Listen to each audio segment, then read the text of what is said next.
Surface too wet to open. Round of applause for my motherfucking supporters. I want to welcome everybody to this Up There podcast. You know where you at. I go by the name of Big Loon. It's Up There podcast is influential in the market. Thanks to everybody that's listening. I want to send a shout out to all my supporters. If you here on the audio adventure with me, do me a favor.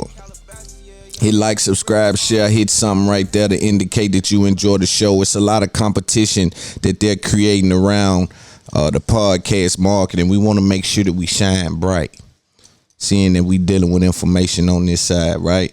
So I would ask you to do that. Also, if you are interested in seeing the video version of this podcast, you head over to patreon.com/It's Up There podcast. Become a Patreon. Talk to me there.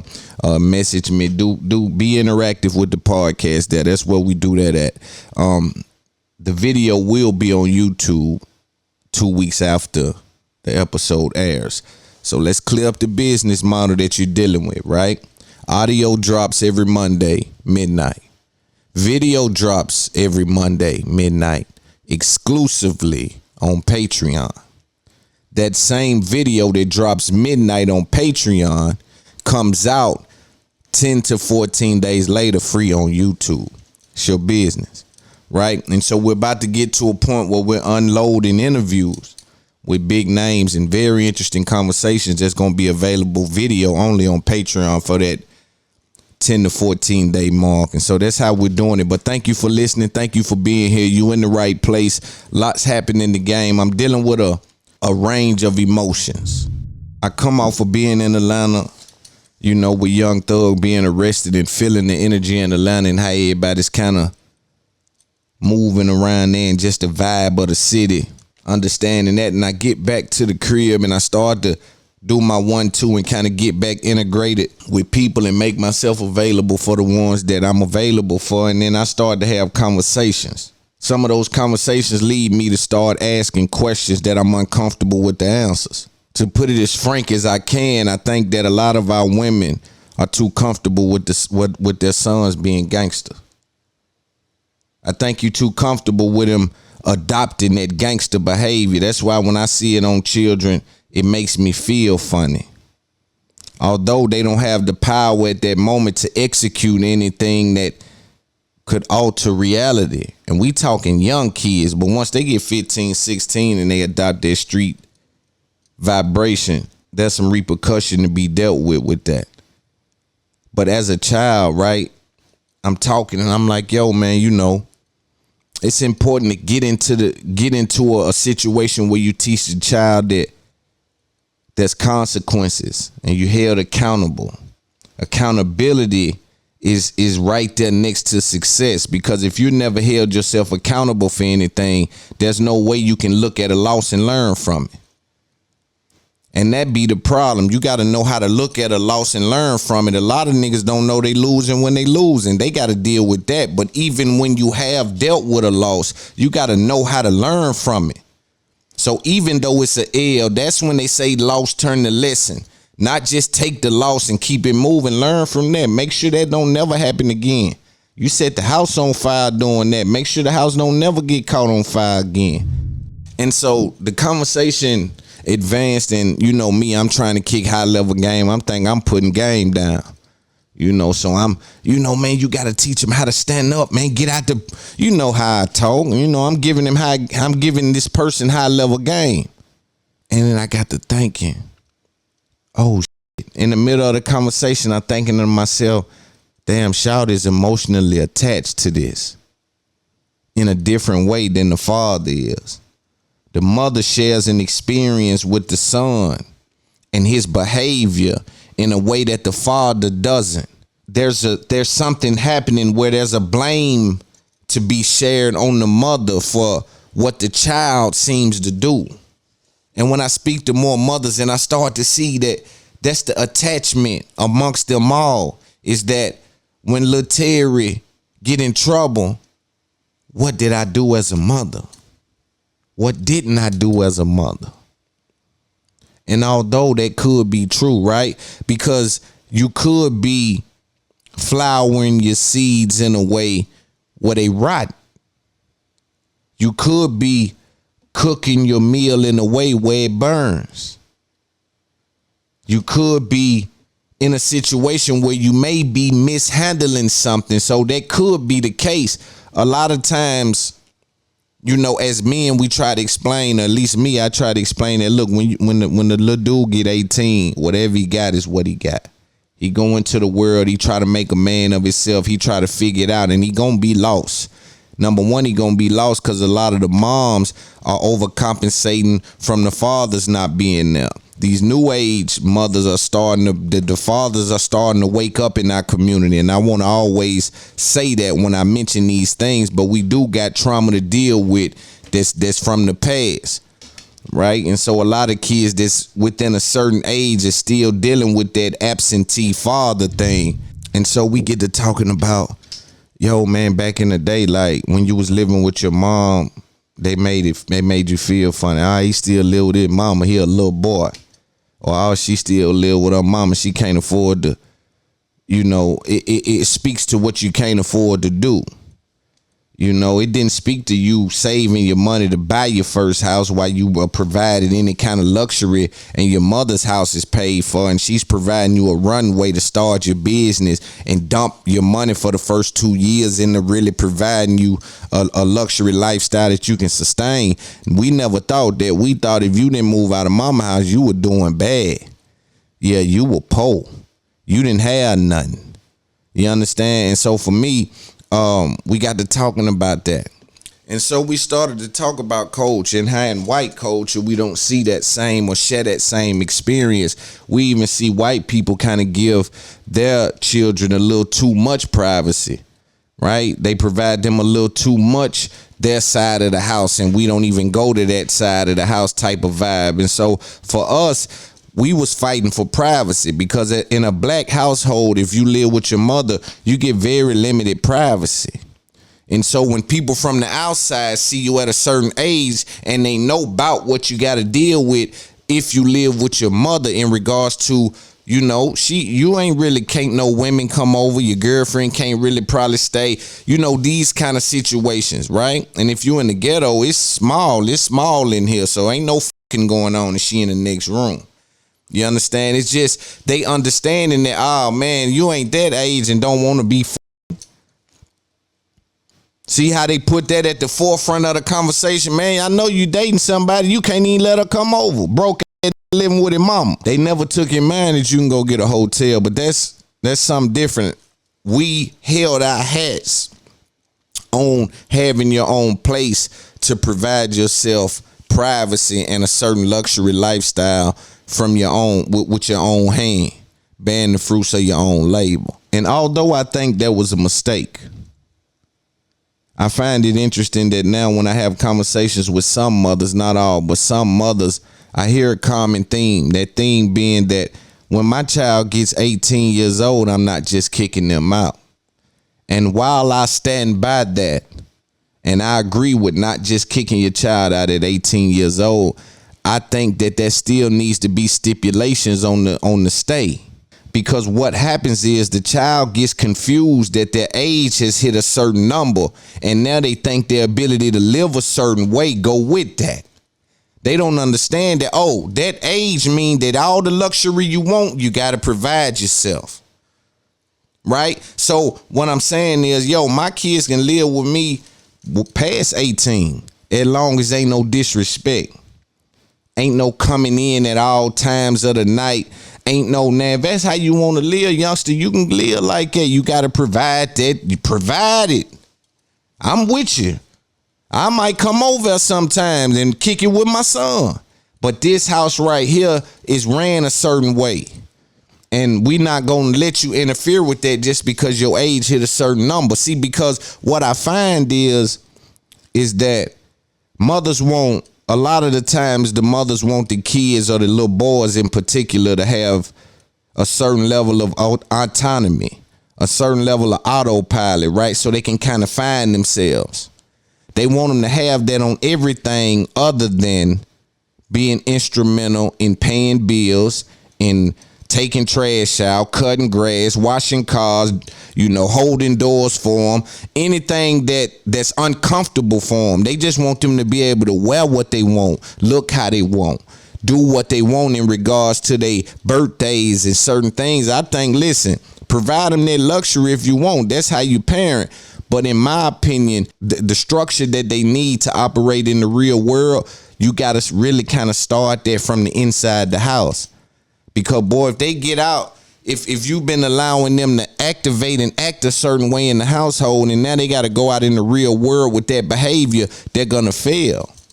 Not because you are a bad person. It's just, hey, that play you drawn up, it's walking in the league. It work over there at the community center, but in the league, that's 3 steps. That's walk every time. That being that famous play that you was executing, everything you held your head on is ineffective in the real world. That's why we got to be careful with what we teaching them. But I left the conversation because, again, when they speak to letting the children pick how they want to look and how they want to provide, or when they speak to the children having a certain level of autonomy and autopilot, they usually speak to the hairstyle, the choice of clothing, the way they talk, their friends, certain things like that, the time of night they come in. And again, you do need to introduce your children into real world circumstances prior to them entering the real world. We agree there. But when I see some of our black children, I think that some of the parents are way too comfortable with them looking like a gangster. I know they try to say it's fashion, but sometimes I get depressed when I see a young nigga that look like a gangster to me. Number one, gangster go with time. You're not a gangster because you got your gun. You a gangster because you've been through certain things that you've been able to make it through and stand up next to. And that word gangster don't mean nothing nowhere but the penitentiary. Ain't nowhere else you go that word gangster gonna provide you nothing, right? But if you want to be truthful about what that means, homie, you got real niggas respect gangsters. Let me be clear on that. But I'm telling you, the value of being a gangster is in the trash can. Niggas done found ways to move around gangsters in the real world now. Niggas is moving around gangsters. It ain't like the mafioso days. You couldn't do nothing. You had to come through here. Boy, they moving around. I think that what they fail to understand, the parents that find themselves in these circumstances, is that the image that you portray will be the behavior you adopt, especially when you're dealing with an undeveloped mind. That's why when I see the kids with the bandana, you can't be gang banging, man. You well-to-do. Your mother got you in football, this, that, and the third, trying to keep you out of that. But you want to adopt that look for some reason. But you don't understand that look gonna lead you somewhere. And I'm not talking about a hairstyle in particular, because our culture is our culture, right? The dreads, certain things. I'm talking more so about the intangibles, like the sagging, or the a little folded up green bandana in my thing, telling my mama it's style. It's little tricks happening. But as we spoke, like I said, man, you 18 years old, you doing your thing. We love you. You my son, or you her son, you whoever's son.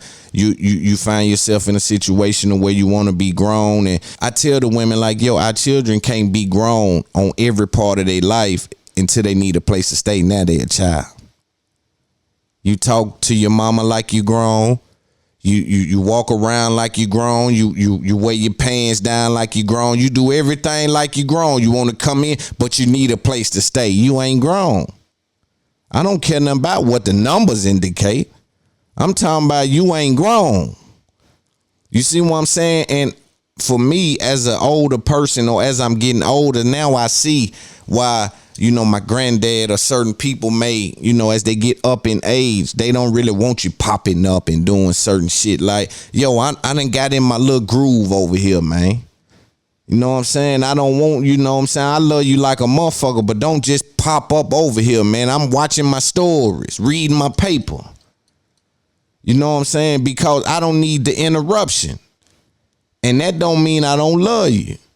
But I provided this lifestyle, and I mean, I don't work 65 years to sit here and chew nigga tobacco and read my story. I mean, to sit here and chew tobacco and read the paper and watch my stories.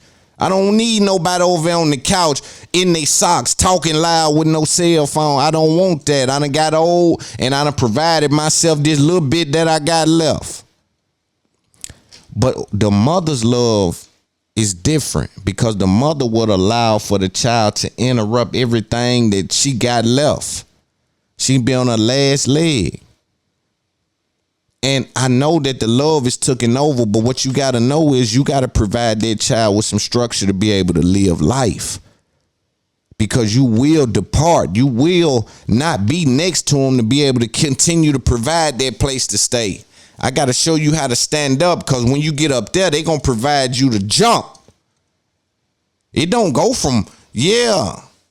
So if I'm holding you, and when you get up there, you don't even know how to stand, and they saying, look, to go past here and get to the next level, you got to jump. You behind everybody else.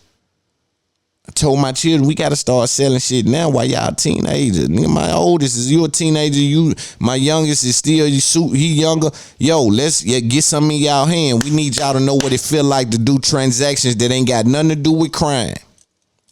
I got shirts, I got candy, I got whatever it is. I need the mindset to be different, because I'm sending you into school, and what that's doing is providing you some kind of understanding of their structure. But everybody I love operates outside that. But let's get to the show. And before I move on to the tragic event out in New York, dealing with a racist guy who went out there and killed some elderly black people that I feel horrible about. And I'm going to be instrumental in amplifying how bad we feel and what the circumstances around this may be. But I came from that conversation, and I know I started the pod with this. I probably could have put it at the end of the pod, but I just left that conversation like, yo, it's hard speaking to a black mother about a failing child. Like, that's a hard job in our community. And I got to start championing the guys that's really working with them kids that's really struggling, because the people behind those children, usually and most times the mother, there's some sort of deep connection with the failure or success of that child, whether the behavior at the time indicates the failure or success of that child. That's left up for debate. But there's a deep connection with the mother and the child that cripples. It cripples the understanding of the future. And so when you want to coddle, a lot of times you got to correct. When you want to be emotional, a lot of times you got to evaluate and explain, especially when you're dealing with our boys, because we dealing with who are the men that's going to lead the culture when the men that's leading the culture no longer can lead the culture. These are the sons we leaving. And we ain't talking, they ain't got to be rappers. And salute to the rappers, but they don't got to be rappers. We just saying that, yo, I don't want you adopting the gangster part of our culture. Yo, the shoes, the dressing, the talking, all that. That's cool. That's the rap, even all that is cool. But don't adopt it. Don't adopt it when your mind isn't developed enough to know how to distinguish it.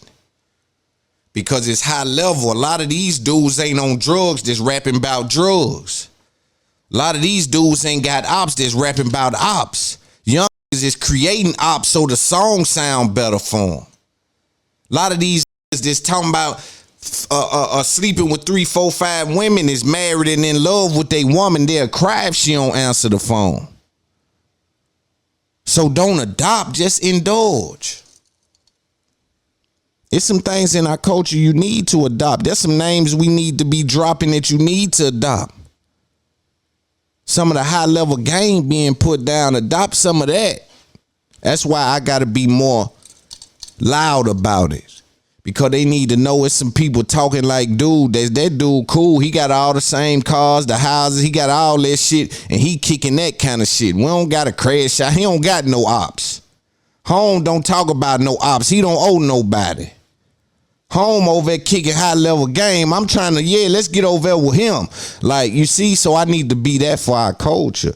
Even if it's just for my children, I know what they look at me for. The rest of y'all is just extra. But my little boys got to know what this is. This is elevation.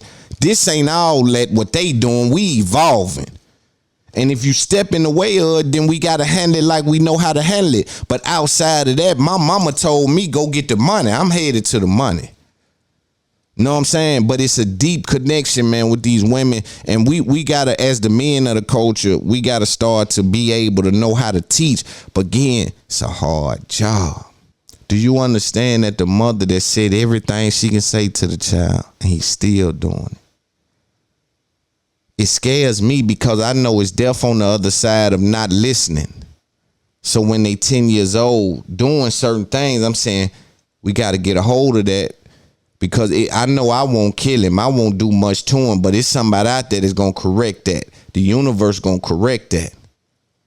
You understand? He might get away with it for a while, but the universe going to correct that. So it scared me. It scared me. You understand? And especially if it's somebody I love. That's why I'm scared. I don't want to lose you because you went in the trick bag. Yeah, you done beat everybody up, you know, at 11. But we got to... we got to break that some kind of way, because when you get 17, you going to come to beat him up, and he going to say, boom, boom, boom, boom. I heard you been beating people up. Boom, boom, boom. You done beat everybody up. Boom. Then they going to explain to the judge, well, he had a reputation for beating everybody up, right? And my mind go that far when I'm dealing with the children, so I know that the guys that's in the neighborhood that's genuinely trying to teach them and correct them and show them, y'all got a hard job, but I give kudos to y'all. Let's get into the Migos breaking up. For those of you unaware, blog sites, internets, people all across platforms have been tweeting that the Migos have came to a break spot. Migos came to a rift in their relationship. This comes after the announcement of a single with Quavo and Takeoff without Offset, under new names, Unc and Few, which would in the South is Uncle and Nephew. This song doesn't have Offset. Fans noticed that Offset unfollowed them, Cardi B unfollowed them, and it made news. We're going to talk about it. I'm going to talk about it. I'm from the South, and we talk about topics like this a lot of times. I see the North guys butting in, see people saying it's fake, and there's so many people butting in that don't kind of know him, and none of us know, let's be clear. But when you're from the South, you kind of follow the events. Let's deal with why they dropped the song under Unc and Few. There's probably a contract in place that they are the Migos when they rap under Quavo and Takeoff with Offset under that label. And so if they release a song under Quavo and Takeoff, then it may be some kind of publishing that he's entitled to, even if he's not on the song. That's just my thinking. And none of this is concrete. This is just us having a podcast and trying to understand what we're looking at. But if I had to use my brain and I was thinking, I would say that would be the reason why you would drop it under that name. Now, with you cutting Offset out of the profits sends a message to Offset. I think these dudes are family. They will get over it. However, I do believe this is a real situation. Everybody says that everything's a rollout, and these dudes, this is not a rollout. We dealing with QC. They don't do rollouts with their male artists where they grab any kind of public attention to try to do any kind of razzle dazzle and put no cut on it. They come with the music, a good video, a few interviews, and they hit you in your mouth with a 1-2. Simple and plain. So for people who are outside of the Southern Hemisphere to indicate that there's some clout chasing behavior on the side of QC without the proper understanding of how they've been moving for the last decade, I think that's unwarranted and unacceptable. But finally, we have people in the South to speak on the South. But I don't see it being that.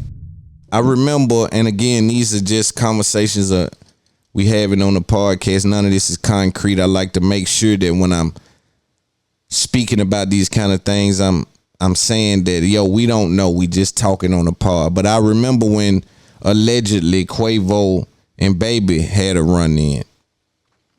After that, I saw Offset and Baby in the same place with each other. And this doesn't mean nothing because they're on the same label, right? Wrong. I took that as, okay, so Offset still is kind of being able to operate around them. You understand? I took that like that. Now, that says something. I don't know what it says, but it says something. But it didn't say anything because, again, they are under the same umbrella. And with P there, we know big homie rules is in effect in a lot of them situations where everybody just hold their little beef shit to a minimum, man. Let's get this money. We chasing a Billy. So when I seen that, I just put that to the side. It didn't really mean nothing. Now, fast forward, there was a situation with a guy at Atlanta named Hollywood YC. He had came out on Instagram saying some things to Migos, right? There had been some back and forth situations where he was kind of poking at Migos about certain things or saying certain things. I think this was around the time when Omeretta had the Atlanta song. Me and Parlay just broke that down too. Tremendous. He just broke down how I was asking him the questions. He just broke down that whole Atlanta shit and how niggas is confused. You got to see that. That's on the way out. But around that time, there was a conversation about who from Atlanta, who not, this, that, and the third. And I remember Hollywood going on Instagram and saying certain things about maybe they're not from Atlanta. And he was saying certain things about the ad libs and certain things. So I'm sitting back like, okay, I see there's a little riff in the A. We ain't gonna cover that though. That's their business. But only reason I'm covering it now is because something came out of that now I think adds to maybe a problem that could be there, because Hollywood YC was working on a tape and it was called Notes from the GOAT, right? So a lot of my audience may not know who Hollywood YC is. I'm just giving you how things work. He's a rapper from Atlanta. So this rapper from Atlanta was working on a tape and it had a certain name. I think it was Notes from the GOAT. So as he's dropping or promoting the tape for, I think, over a year, Quavo then tweets, "We dropping at midnight, take notes from the GOAT." Now the rapper took this as, oh, he's stealing my shit. So he on the gas, go live. He's stealing my shit. Nigga ain't from Atlanta anyway. Da da da da da da da. Now that's rapper shit. We know they gonna get into it. And if somebody steal my shit or I feel like they stealing my shit, I'm gonna approach that. That's just how they look. No matter who that is, right? Now, was he stealing that? I don't know if he was stealing that because I don't know the business. All I'm saying is it could have been a shot because it wasn't a song named Notes from the GOAT or nothing. It could have just been a shot. And sometimes we got to see some of these things as passes instead of sometimes doing a favor for it. Like when 50, that's the thing we ain't got in the South yet. We ain't got that high level game. Words still mean a lot in the South. But even up north, when you see 50 and Jay-Z and they say Jay-Z go out on Summer Jam and diss 50 and he backstage and he laughing like, yo, that was a shout out. You know what I'm saying? Because that changes my career now. He's the hottest rapper saying my right. We don't view it like it down here. We say who you did respecting, man. You the. And so for me, it might have been a shout out. Could have been taking it. I don't know. Couldn't have took it because he didn't drop it. But at the time, wasn't nothing dropped. So the rapper took it like he took it. But what came out of what the rapper said was interesting. He said, I talked to Offset. Offset said, you know that was my shit, nigga. You know that was my shit. You was. And so when he said that he talked to Offset, and he was even saying that, what kind of nigga talk to me? He and y'all group did what he said. I said, oh, man. So let me tell y'all the real of what's going on with this. Let me tell y'all the real what's really going on. So I wake up yesterday, tell me, hey, Holly, these folk done changed their Note from the GOAT. I'm like, damn, for real? Nah, hell nah, you know. Cause you know, when in the, you know what I'm saying, in the industry, I ain't really don't know, you know what I'm saying, be working so hard to get to where they at, you know what I'm saying. As always, they want to steal and take from, been working so hard to get where they at. I'm talking about Quavo. Worked so hard to get where they at. You know what I'm saying? Like I've been saying Notes from the GOAT for years. Like for years. Just know this about me. Been saying for years. Y'all don't want to give no respect, give no credit. What's happening with, you know what I'm saying, OGP and all these QC, OQC. But come on, man, y'all keep stealing. Y'all keep stealing. And some shit is not being brought to the table. So I'm finna bring all the shit to the table, man. It's not finna steal from me, man. I don't give a who it is, man. It's not finna steal from me, man. I've been getting props. I'm happy to see a black man win. But when they get the goddamn stealing, come on, bro. I ain't never stole nothing from them. I get every day props, man. Notes from the GOAT, man. Come on, man.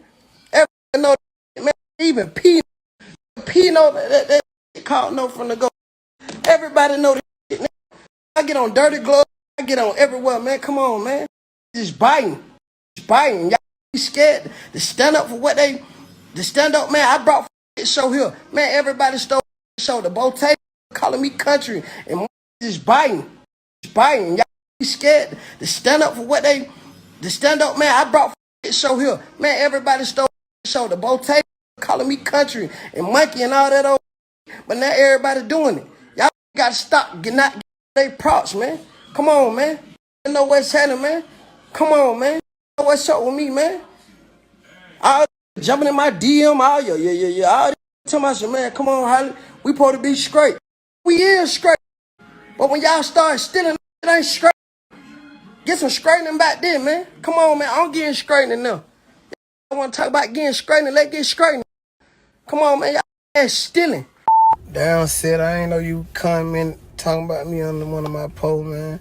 Hey, man, shit. You don't know you want to be my partner, have smoke. But you got to clear the smoke you got down here first. Y'all ain't with POQC. They chose baby over the boy. Hell yeah. Little baby way more real than y'all did lawyer ass. If I was P, I would have did the same thing. Your pump pussy nigga. You been this lawyer. You the same tell me to take your best friend out. Y'all been friends since y'all was in 5th grade. You tell me to take your best friend out lane, man. I tell you, hell nah, f the boy. Oh, ain't nothing gonna come behind the house. Take that boy off. He ain't talking about shit. I took 100 from him. You the same cap ass nigga called me. Yeah, Quay know that show shit, bro. Ain't you in the rap group with the boy? Man, Quay know that show shit. That was some lying shit. Know that show shit. I ain't gonna lie. He's stealing. I ain't gonna lie. They're stealing. But these your buddies. The only reason you standing on the leg cause Cardi B. Everybody know Migos Offset ain't talking about shit. Y'all ain't had a hit, see, and win. Y'all ain't talking nigga ever in life. Only you better out saying Quavo respond to Shawty. Cause I don't want the Shawty. I done told Shawty too much shit about everybody. I don't think I do a list of all the cash. That's why, but hey, man, hell nah. Cole Ben said, hey man, that white that boy, man, Shawty lame as a motherfucker. Man, listen, man, let Shawty be. Let Shawty be. Let Shawty be. Shawty ain't talking about shit. Let Shawty be, man. Shawty ain't talking about shit. Come on, man. Come on, bro. We gonna be real. Said it, we gonna be anything, my boy. We gonna be real. We gonna clear the smoke. We gonna do the right shit before we do anything. We gonna clear the right shit before we do anything. You mad? Cause little baby, the hottest nigga in Atlanta. You mad? And QC went straight with Atlanta before he went for a country. This lawyer, nigga, you was in goddamn way before little baby even came out. Yo, I'm finna sign the Kanye. Yo, P ain't helping the nigga for real. I'm finna sign the Kanye. That's why he beat one of y'all and said the car wash on 14th Street. He found out y'all with Kanye, he beat one of y'all niggas at 14th Street. The real Atlanta know what's going on, man. Stop with the cap, bro. Stop with the cap, bro. Stop with the cap, bro. You mad? Cause nigga told little baby. Of course, he is real Atlanta. Shout it hard. You can't hate on no nigga who hard. Shout it hard. Shout it getting their money, feeding their team, doing their thing. You is a hater. That's all that is, my boy. You is a hater. You is a lame man. Nigga say you from Conley Road, which you're not. You're from the north side. Y'all came up. Y'all wasn't trapping out of Bando. Y'all used to sell iPhone 6s. Come on, man. Stop with the cap like y'all shooting rifles and shoot with all that lame man shit. Y'all ain't shooting shit. Y'all ain't spinning shit. Stop with the rap cap. We are here in Atlanta. Fish or smoke you got in Atlanta. Then we gonna light up a Newport, man. You ain't talking about shit. You mad cause little baby did his thing and took off. Don't be mad at little baby. Go back in the studio and come up with the a dibby-dee-dee. Go do that a little bit more, change your flow a little bit, and y'all might come up with. Don't nobody want to hear the DBDD, the WDWDD, or mama. Nobody want to hear that shit. We straight on that shit in Atlanta. We do not play that shit in Atlanta. Bitch, don't touch my radio. Talking about scroll up the ground. I'll slap your hand. Just don't ever play that shit. Don't ever in your life play that shit in my phone. Don't nobody want to hear that shit. Stop it, bro. All that fake capital shit, man. Stop it, man. All that fake shit, man. Don't nobody want to hear that shit. Yeah, we listening to the real. Yeah, little baby get played in here. We listening to the real. We don't want to hear that cap ass shit. We don't want to hear the DBDD. We don't want to hear that shit. All that cap ass shit. Y'all made a whole song about Shawty. Didn't nobody stand behind that shit. Hell, P didn't even stand behind that shit. He knew it was a cap. Man, these folk made a whole song about a young little hot nigga. Now y'all want to be mad. Man, go ahead on, man. Go ahead on. Straighten your business here. Then we gonna talk about that. We don't want to hear the DBDD. We don't want to hear that shit no more. Talking about my music, man. When the last time y'all had a hit, I would let everybody on their live. I would out on my mama. I send a person $1,000 if they tell me within the last 3 years, when the Migos had a hit, I send them $1,000 cash out right now. The last 3 years, I send them $1,000 cash out right now. Can't nobody do it, cause they ain't talking about shit. That's on my mama. They ain't talking about shit. They ain't talking about shit. It's on my mama. You ain't talking about shit. You shouldn't even never got onto my page. You know I'm petty betty. You know what's happening. You know I'm petty betty. You know I'm finna, bro, you know I'm gonna say something to you. What the hell you think? What the hell you thinking? You really gonna put that and delete it? And act like a nigga, like I'm, so, since I ain't got a lot of followers, I wasn't gonna screenshot it and send it to me. Hell yeah, they can't wait to do that with me. They know that. Boy, Shawty real little. I gotta see what Shawty said. Man, what Shawty said? Shawty said that shit. He really said that about me. Man, did that capping in the world. He said that about me. Man, go ahead on, Offset, man. Go ahead on, man. Go ahead on, man. Go ahead on. Go ahead on, man. Go ahead on, my boy. Go ahead on, my boy. Go ahead on. You know where it's happening. Go ahead on. Go ahead on. Straightening one talking about shit. That's on my mom. That shit one talking about shit. Straightening is not a hit. That ain't talking about shit. Let's be real. Straightening ain't talking about shit. On my mama, that shit ain't talking about nothing. Straightening ain't talking about shit. That song was trash as hell. That shit, they made a diss song about Lil Baby. That shit didn't do nothing. Man, nobody even posted that shit. That shit wasn't talking about, man, I ain't see nobody post that shit. That shit ain't talking about nothing.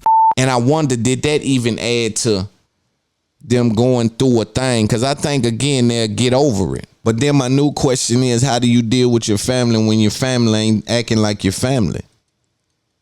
It get rough dealing with people that God put in front of you. It get rough dealing with people that God put in your circle. I expect these dudes to get over this because they family, whatever it might be brewing behind the scene.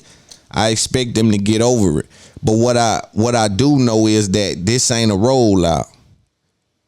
This ain't one of them rollout situations. This is something behind the scenes that's been going on, and these brothers have found themselves in a situation where they thoughts are no longer in the same place. But again, I don't view QC, Coach K, none of them, Lil Baby, Migo, none of that over there. Maybe they'll try something with the girls that's a little traditional for their lane. But when we deal with the male rappers on that label, I don't view them as industry guys, so I don't see them guys doing industry tricks. You don't expect a cat to bark, and you don't expect a dog to meow. Right? I expect these dudes to depend on the music, have high quality videos, nice features, and depend on their inner circle to keep the wheels on the motherfucking car moving. That's what they've been doing. So again, I reject the notion that it's some kind of rollout. I think that these brothers have found themselves in issues. Look at all the legendary groups that break up. And I don't think they're breaking up. I do find it fucked up that Atlanta is going through this. Lil Baby, it's on you. Like the whole town is riding on you, my nigga. This is a message to Lil Baby. Atlanta is riding on you right now. They got YSL out the way. They got Migos and them going through whatever they going through. Key just RIP Key, his situation. Atlanta ain't got nothing but Baby right there right now. I'm talking about the heavy hit monster in that trap lane. Just remember, it used to be Baby, Thug, Gunna. It used to be a line of them niggas like that. You understand? Baby, it's on you. You and Future. It's on y'all. Future just dropped. He just did his 1-2. He might have to come back because the whole town riding on Future and Baby right now. Y'all niggas is on the clock. Gucci gonna stay in his lane, do his 1-2. But I'm talking about that little sound right there. Y'all niggas on the clock. Y'all gotta handle it. You ask yourself, is ATL losing the stronghold in the market? I think it'll take a lot for them to lose the stronghold just from a catalog perspective. But again, it's on Future and Lil Baby right now. That town is, they might have to create some new little niggas. And I always like to tell people that how I act towards you is a reflection of how you treat me, which makes you being in control of how this whole experience is. You know what I'm saying? So what do you do when your family treating you like an enemy, but they your family because God made them your family? God made them your family. You ain't choose them, so you can't shake them. But what do you do when they close enough to kill you, but they also close enough to love you? What do you do when they treating you like a stranger and they calling you family? And all of us go through it. Hopefully with that amount of money on the line, they can get through it. I know some people with nothing on the line, they'll never speak to their family again. They don't see no value in it. The value system of the family is broken. We don't see value in mending relationships with our fathers. We don't see value in mending relationships with our baby mothers or our baby fathers. We don't see value in mending relationships with people who we may have had extreme love for. We just don't see it. We move on and just move on. I think, man, we got a lot of work to do. These dudes, though, being Migos, I think will get through it. A lot going on with them. We may revisit it. I want to get to the New York shooter, though. Shooter up in New York, for those who are unaware, young man came to Buffalo with some explicit writing on his firearm with one thing in mind, and it was to kill black people. This was a circus event from a clown. This was someone that wanted to stream. And we got places you can come. If you come to the hood, come to the projects, hook your stream up. And let me, like, this may not be the time for that, so let me even get out of there. But if you, hey, listen, there's some places you can come to get some return fire, is all I'm saying. But unfortunately, this piece of shit went to a store and killed 10 elderly black people. I'm furious. I feel so bad because when I got the news that it was happening, number one, I haven't watched the video. I don't intake that kind of shit because that'll evolve me in a way that they can't deal with. If I start to watch elderly black people being murdered on a Twitch, it'll do something to my mental makeup that I'm not sure that may be irreversible. So I try to not view those things because I'm connected to my people in a way that hurts me beyond measure. Because they're defenseless. They're helpless. These are people that are there just to go. I thought about my mom. I told my mom, I said, man, don't you know, like, when I talk to you and you just be like, yo, I'm headed to the store. I'm finna make me some chicken and dressing and this and that. These folk were just in there doing that. He went to their place and targeted these people.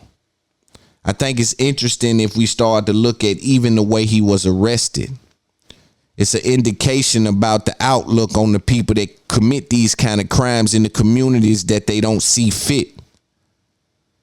They don't care about us, said Tupac. Sources say, and when I say sources, I mean history. But sources say they never cared about us and they're not going to care about us. So we must be in a situation to defend ourselves. But when you think about elderly people being in that situation and being scared for their life as some 18-year-old clown runs around a grocery store killing people. Let's take a look at what ABC said and we'll come back with some game. There's a lot to say about this. The aftermath of a mass shooting captured on camera, an apparently lifeless body lying on the ground in Buffalo, New York. Shots fired, close 95 Justin. As many cars as you possibly can. This is the worst nightmare that any community can face. And we are hurting and we are seething right now as a community. Police say 13 people were shot, 10 of them killed Saturday afternoon at this Tops-friendly market in Northeast Buffalo. Crazy dead bodies inside the store. Tonight, authorities say they've arrested the alleged gunman, identified as an 18-year-old white male from Conklin, New York. The shooter was not from this community. In fact, the shooter traveled hours from outside this community to perpetrate this crime on the people of Buffalo. 3 senior law enforcement sources tell NBC News authorities are now looking into if the suspect was motivated by white supremacist ideology and if he posted anything describing his intentions. He was very heavily armed. He had tactical gear. Sources say at least 2 rifles were recovered at the scene, with the N-word apparently etched into one weapon. This was pure evil. It was straight up racially motivated hate crime. Tops-friendly markets sharing a statement saying in part, "We are shocked and deeply saddened by this senseless act of violence, and our thoughts and prayers are with the victims and their families." All right, so let's put some context around it and try to get to the circumstances. So apparently he visited the store on March 8th, wrote out a plan on what hours were accessible. So he cased this place, came back the day before he committed, and then came back the day of the shooting and unloaded rounds. So he made 3 visits to this store. And again, RIP to all the beloved black people that he took out. He was also on an investigation last year for writing a paper that referenced murder-suicide. The school called the police. That was June 2021. Crazy thing is, man, the dude was live streaming wearing tactical gear, 18 years old, 3 hours away. The planning, the plotting that goes into that. And it's funny because they act like they scared of rappers. We get these kind of circumstances from people who are writing down. We ain't never wrote the op name on the gun they done caught. A lot of them niggas talking about that op shit. They just talking. That's another thing with that phone. You go to talking on that phone, you kiki and caca, and it look different on paper. Man, I smack this man if I see that nigga, man, I would. You lucky I wasn't locked up with that nigga, but I'd have stabbed that nigga 50 times by now, man. What he did to such and such, ran off with that money. You were playing. But that's written down in your indictment, a part of your RICO charge. But the white boy, he writing on the thing, and they first thing they do is get him mentally evaluated. What a mental evaluation for the nigga that come out the projects? Ain't none. Ain't no understanding. You care less. The guy wrote a manifesto. I even find interest in the word manifesto. You know, sometimes people gonna use a word that they know you're not gonna understand. I understand what that means, but I don't know what it means. I know you mean he left a note that explaining kind of what his thoughts were, and he basically left a note saying that, yo, the decline of the white race is at the hands of black people, and we must reclaim our race, and I'll do my part. And they want to get him mentally evaluated. Sound like a sound mind to me. If a man run in and he killing people and he see a white boy and say, "I'm sorry," sound like a sound mind to me. Sound like he just done chose a team. And they trying to play this game. This is weird thing we're doing, like we're pretending like people aren't choosing teams in this weird way that can harm one another. And I'm not sure black people that I know of are not extreme that way. Like, they may not want to eat next to a white person or something like that because they've been treated a certain way. Or something. I don't even know many people that way, but that experience may be a thing. But the idea that they want to write cracker on a gun and drive 3-4 miles and kill a bunch of them, we ain't even having that kind of time, man. We trying to figure it out down through there. But he talked about the decline of the race. I think the security guard shot at him and got killed. I instantly said, then security guard don't make enough to battle that kind of shit. Oh, security guard, he don't make enough, man. I don't trust now security guard at the grocery store. Listen, man, I think he running out the door faster than everybody else. I don't think he even, but you know, this dude shot, man, RIP to that dude, because he was a hero in that moment trying to save the rest of them people. But I instantly thought about the wage that they pay you to protect the store, where that could be the circumstance. They don't pay you a high number for working on a crane because every time the crane is going to crash, and it's because of the risk involved with the assignment. And when I look at security guards, man, it's like whatever they paying you an hour probably ain't worth it. Because the people coming, they not coming to play. You got one or two people coming, the dude that's stealing bubble gum or the dude that's coming to shoot the place up. And for me, they should earn more money, being the ratio, that being the range of environment that they may have to deal with. Security guard goes on a gun battle with the guy, and then all he's gonna get is a phone call from the president. His family get a phone call from the president. When you deal with a man that drives 3 or 4 hours away to target people unarmed, older people in a community filled with blacks, and you do it with the purpose of knowing that you're heading into a black community, then your family comes out and blames it on COVID, and then people start to say, let's check his mental state, and people use it to publicize their political agendas, while black people have to worry about, can their mothers and grandmothers go to the store safely without someone with nigga written on a gun showing up to try to execute a handful of them and think he's contributing to some kind of cause. I don't think we should look at these people as crazy. And this is just my humble opinion. I don't think we should look at these people as crazy. I think these people are fully aware of the outcome that they're looking for, hence why they write it down oftentimes. I got shit that I'm dead serious about. I ain't never wrote down. Picture the shit I got written down. I got shit that I love, that I'm dedicated to, that I ain't never wrote down. Picture the shit that I write down. These people write down the outcome they're looking for, and you want me to question whether they mentally stable or not. But there's veterans on the side of the road that's struggling to get food stamps when their mental stability is in question. They cut them off when they can't get off the drugs that you put them on, or the circumstances that provided them the runway to get on the drugs. They was hurt over there fighting for the country, which caused them to, you get the picture. Mainstream media is afraid of the truth of matters like this. And you got to be able to articulate well to dance around this without being harmful in your communication, right? Takes a certain kind of mind to dance through these kind of topics without projecting some of the feelings you may have for some of the people that may be hurting some of the people that's unarmed and don't mean nobody no harm. So you got to be careful with it, but I give it a try. Again, these people belong to a tribe. And we can keep pretending that there's not a tribe, that people aren't picking sides if we want to. I think we do that because black people, or people period, want to live peacefully. Me too.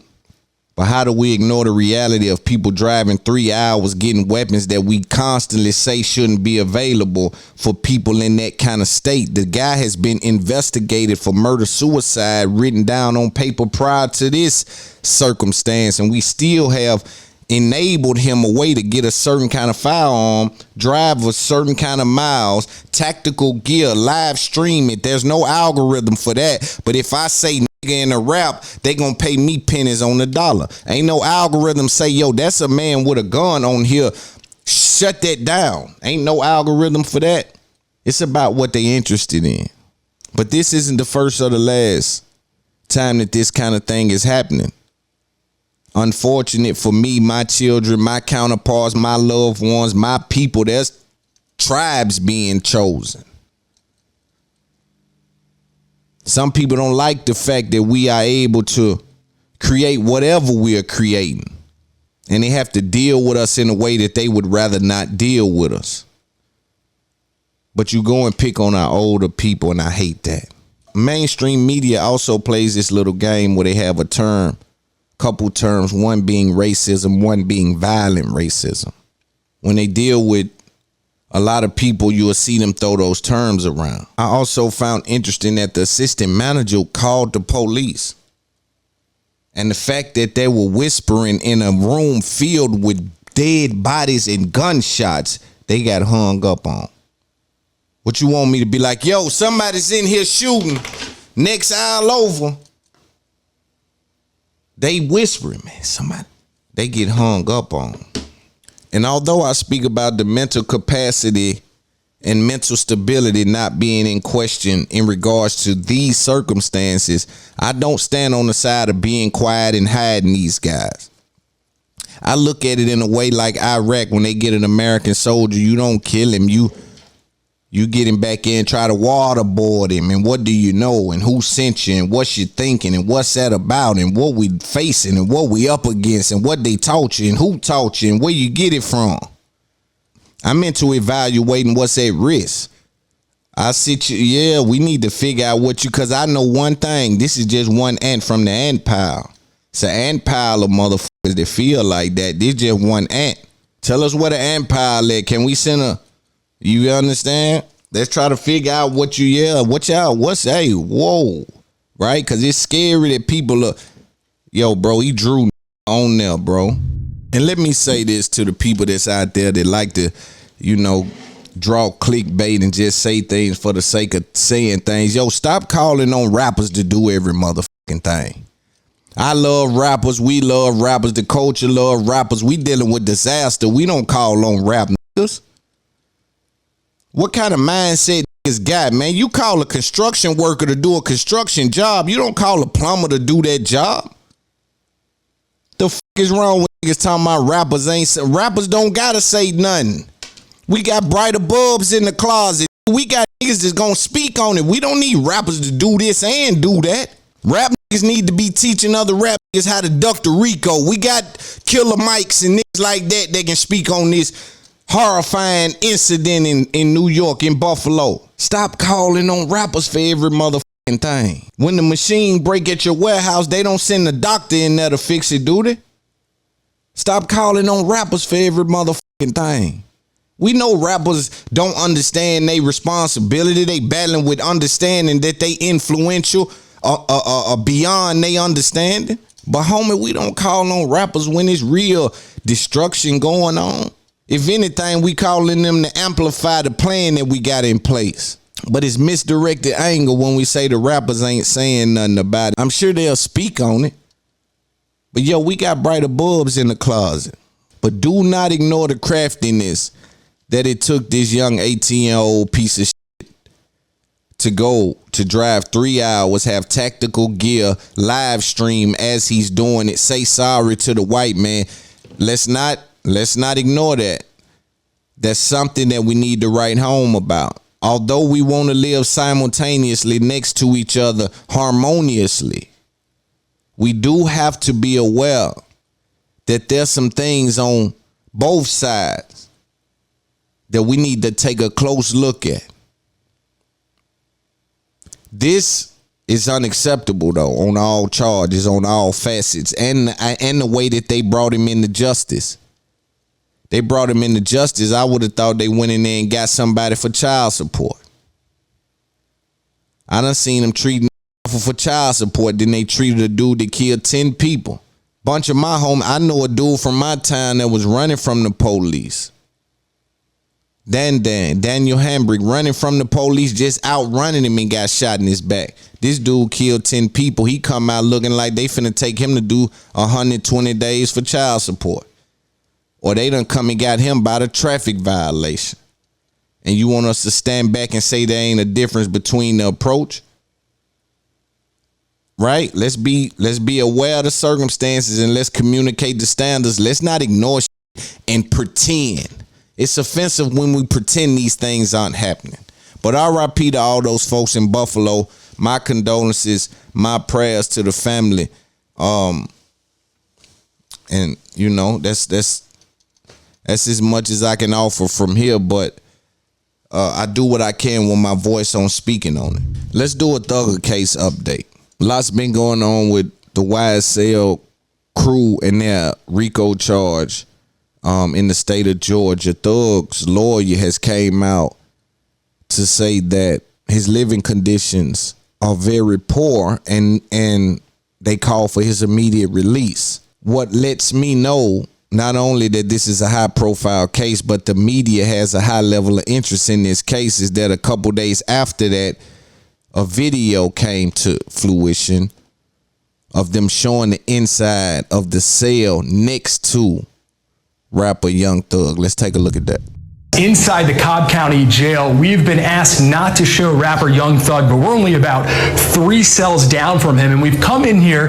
That's because we want to see exactly what the conditions are like here in jail. At the Cobb County Jail, we've been asked not to show rapper Young Thug, but we're only about 3 cells down from him, and we've come in here.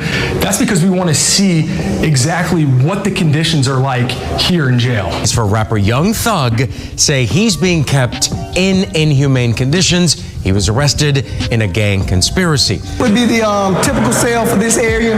It doesn't have the mattress that would be in there because it's not currently occupied by anyone. The purpose of today was to let the community know that we're not doing anything that we don't want them to see. We're running an above board jail, and we want anybody and everybody to know that. But this is a jail. It is a detention center. It's not the Ritz-Carlton. And we want anybody and everybody to know that. This would be the typical cell for this area. It doesn't have the mattress that would be in there because it's not currently occupied by anyone. When attorneys for Atlanta rapper Young Thug filed a motion for an emergency hearing for bond describing the Cobb County jail conditions as inhumane and torturous, civil rights organizations like the Southern Christian Leadership Conference didn't waste any time getting a first-hand look inside the facility. So as you hear him report, his lawyer filed something saying the conditions are inhumane, and they wanted to take a look at it. Taking a look at it and presenting that in court. But again, this is a high profile case, so they present it to the consumers or to the public and show the public exactly what they say is the conditions that's standard for him to be living in. Now, what I did find funny, and for me being just a content dude, just a word guy, I find it funny how they said it. If you listen to what they said is, they didn't say we ain't doing nothing wrong. See how they play with words, boy. I'm telling you. Them people said we just want to show the public that we're not doing nothing that we don't want them to see. What if they don't know what wrong is? What if they don't know what they're looking at? You see what I'm saying? Now, if you stand on you ain't doing nothing wrong, you can say that. But you always leave that loophole when you are communicating for such a large corporation or something. So you say, we want to show the public that we're not doing nothing that we don't want them to see. That don't mean we ain't doing nothing wrong. Let's be clear. Words have definition. And so on top of that, the DA did file a motion. This motion was to get the lawyer kicked off the case, saying that he's represented other people in the RICO. Also saying that he's going to potentially be a witness on behalf of the state. Let's listen to Lawyers for Workers break that down. Yo, my post about the Young Thug bond, I got that wrong. So Young Thug was denied a bond, but it was actually his first appearance. I thought it was second appearance because he's seen 2 judges so far, but that was his first appearance. He's going to get another chance in about 15 to 30 days, probably at a preliminary hearing. And then he will probably get another chance again after that, maybe in 90 days, based on some arguments of, changed circumstance, passage of time. But he's going to be able to hang in there and fight for a bond a couple more times before it's out of. All right, so that was a quick update from him on the bond. The bond circumstances are no bond as of yet. They've denied it. Everyone in Atlanta that I've spoken to has said it's going to be hard for him to get a bond because of the DA he's up against. She has a thing for rappers. Let's listen to him explain what they are trying to do with his current lawyer. Georgia prosecutors filing a motion seeking to get Young Thug's attorney kicked off of the case. They argue 2 things. First, they say Young Thug's attorney is actually going to be a witness in this case. He's going to testify. He can't be representing Young Thug. Second, they say Young Thug's attorney has a conflict of interest because he represents other defendants in previous cases, in current cases. Okay, their first argument is this, that the attorney is going to be a witness. Why? He can testify about how several years ago he was repping one of the co-defendants and he called the cops and he told the cops that his client confessed to a crime. let's say that's true. The cop could testify that it happened. Let's say that it's true. Maybe nobody's even disputing it. Does that single fact alone mean that the attorney can't represent Young Thug? No, prosecutor's going to have to show a lot more than that. The second part of the prosecutor's argument is really happens in every RICO case, or every case where there's co-defendants and they're being represented by one or more of the same attorneys. You have this issue where you guys might end up testifying each other, or you guys might take a plea and the other guy's going to trial, and there's going to be a conflict because your lawyer's trying to help you, but you're trying to screw the other guy. Bottom line, the judge is going to look at this and he might say, you know what? If these guys are okay with having the same lawyer, I'm okay with them having the same lawyer. We're going to tell them, you know, what their rights are. We're going to tell them what the risks are, and then they could go ahead and do what they will. Sometimes the judge will say, look, everybody can't have the same lawyer. You guys got to have different lawyers, in which case that's what they'll do. So that's one of the tricks that the DA plays. Again, high level case. They've also been releasing things saying they have him on wiretap. I'm going to address the lawyer situation. What I found interesting in that reading was that they said that the lawyer called and told him that one of the members had confessed to a crime. Now, I think there's some kind of law that states that if I confess to, I think lawyer client privilege doesn't exist. Like if I just tell him flat out I did it, or should. I'm not sure, man. I don't know why he would call, but that's interesting, that little part right there. But this lawyer is familiar with Thug. So if he's representing Thug along with some other lawyers, he's kind of familiar with the process with Thug, some of his cases, how he got out of them, what was weak, what they did wrong, right? Now, he can still advise, but it's like, it seems like they're trying to get him off the case. But they got Thug in the trick bag. They got him on their phone. And again, it is real vague dealing with the RICO, dealing with that phone. You know, again, these laws were put in place when the phone was something you had to organize to do, right? You had to, like, I'll call you when I get home. It was like a thing. Now the phone is such a leisure that you could be saying things on the phone just from an emotional standpoint, just from a weird, you dig what you just mad, man, I kill all feds using it. And I think that's weird, right? But again, you got to be careful and not use the phone in a way that can be used against you. And I know that's a unique situation because the phone always in your hand and it's always surrounding you. But then I got to thinking like, yo, man, look at the trick bag they got us in, right? Just as like black men, just like say I'm in the hood, say I come from the hood, right? Say me and my buddies I grew up with.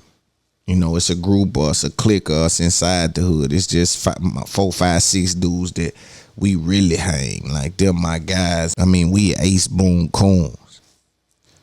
But let's say me and my guys, it was 6 of us, it's 5 of us now. We don't like a nigga who killed that one of our homeboys. So he killed one of my buddies. We got a disdain for him. We can't stand him because he took one of my loved ones. He killed my homie, my ace boom coon, my close friend, right? And although we don't like the person that did that to our homeboy, man, you know, our circumstances in our neighborhoods and our financial availability doesn't provide us any intel on how to get out of the circumstances. So guess what? Although we hate this dude for killing our loved one, guess what? I got to live next to him. I got to still operate in the same hood he operating in. First of all, people that's writing these laws, tell me what you know about that. Tell me what you know about living next to your brother killer. Tell me what you know about pushing up at the Walmart and might see the dude that killed your nephew or your brother or your cousin. See, y'all ain't in them situations. When somebody harm y'all, justice is usually served. But we got unanswered questions from the detective in the neighborhood. Therefore, we tend to believe that we got to take it in our own hands because everything y'all doing deal with response time. And we know y'all ain't quick to the neighborhood. We hear y'all in the church talking about resignation. But that's after the fact. You going to charge him after he killed my people. Now, I need my people here. I got to do what it take to ensure that. So first of all, people that's writing laws and the onlookers, you gotta, what it's like to both us be millionaires in a city and you kill my partner and I killed your partner. I got a disdain for that. I gotta have the ability and the mental whereabouts to not have a conversation with my other relatives about my pain dealing with someone that we had to bury at the hands of somebody else. It's complex. The idea you gotta live within 4, 5, 6, 10 miles of your brother killer, within footsteps of someone that stole a loved one from you. Again, this is very complex. The phone is used in a way by the federal authorities in which they can go in and pull out what they want to pull out and leave what they want to leave. Again, if they have surveillance on me and I am someone of stature, I'm sure that I've indicated in a lot of these conversations that I don't want no involvement and don't talk to me like that on the phone. And man, don't never call me with that. And I'm sure you left them there, but you pulled out the ones that fit the narrative. My thing is, if we're going to use the wiretaps, Your Honor, are we able to use all the wiretaps? Even the ones where my client is denouncing being involved in anything like that and being focused on his children and his family. You never mention those.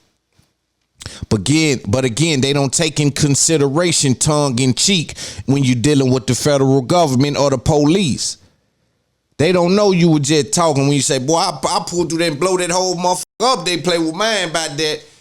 Pull that out. DA, pull that out. That's part of the RICO. He said he'll blow up a whole neighborhood if they play about his money in furtherance of the gang. But all the conversations in which you denounce the gang or denounce being involved in somebody hunting someone down, or when you say that, man, I really like dude, or I ain't with all that, or man, that ain't my thing, I don't got no issue with nobody. None of them is took in consideration.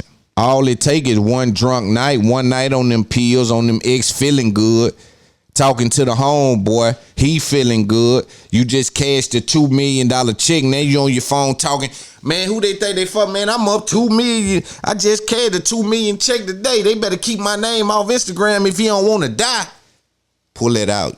Pull it out, DA. He says that if someone says his name on social media, that he's willing to have them killed in furtherance of this is how they play. I'm just sending a warning out to you young. This how they playing. But it only take one night, rich nigga, to be riding in the Wraith with the lights on in that motherfucker, the stars in the ceiling when it's sounding good with 200,000-300,000 in jewelry on, talking to the homie that's plugged in the neighborhood, feeling good, and say one wrong thing, and they added you to a 71 count RICO, and you've been mentioning one count, but the RICO is vague, and they tying you in, gonna cost you $10 million. They got us in a mean trick bag because these my homies, these my homeboy. And sometimes this how we talk. A lot of this shit be like, we just talk like that. You know what I'm saying? Now, we gonna stand on, like, but some of this shit be tongue in cheek. It's just we talking. But no matter how much money you get, rappers, athletes, young entrepreneurs, rich, Bitcoin, whoever getting the money out there, no matter how much money you get, you lose when you adopt street rules. You a loser when you adopt street rules when you're dealing with a substantial amount of money. Street rules is for crumb snatchers. When you elevate, you got to leave the street rules out. I ain't talking about the street principles, but the rules that the streets got. Them is for the little ones. But I know human instincts is to be a creature of habit. So all you know is what you've been through. So all you've been through is the streets. So that's all you know. But you got to be willing to adapt and looking to learn and say, yo, I'm going to take this little street shit I got spit out for it and go crazy over in that business shit.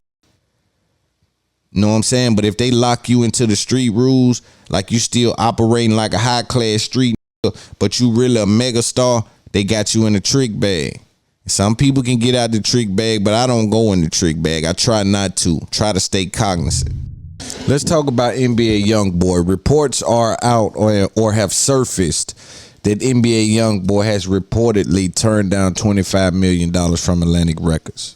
Number one, NBA YoungBoy is worth $25 million. I heard an interesting conversation over on Joe Budden's show about, are you still worth your worth without the powerhouse next to you?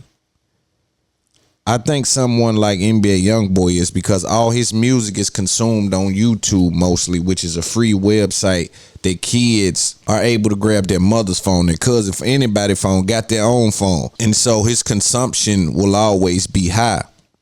I also think that his fans are growing with him as well. So his fans are now going to be able to now become consumers right at the right time.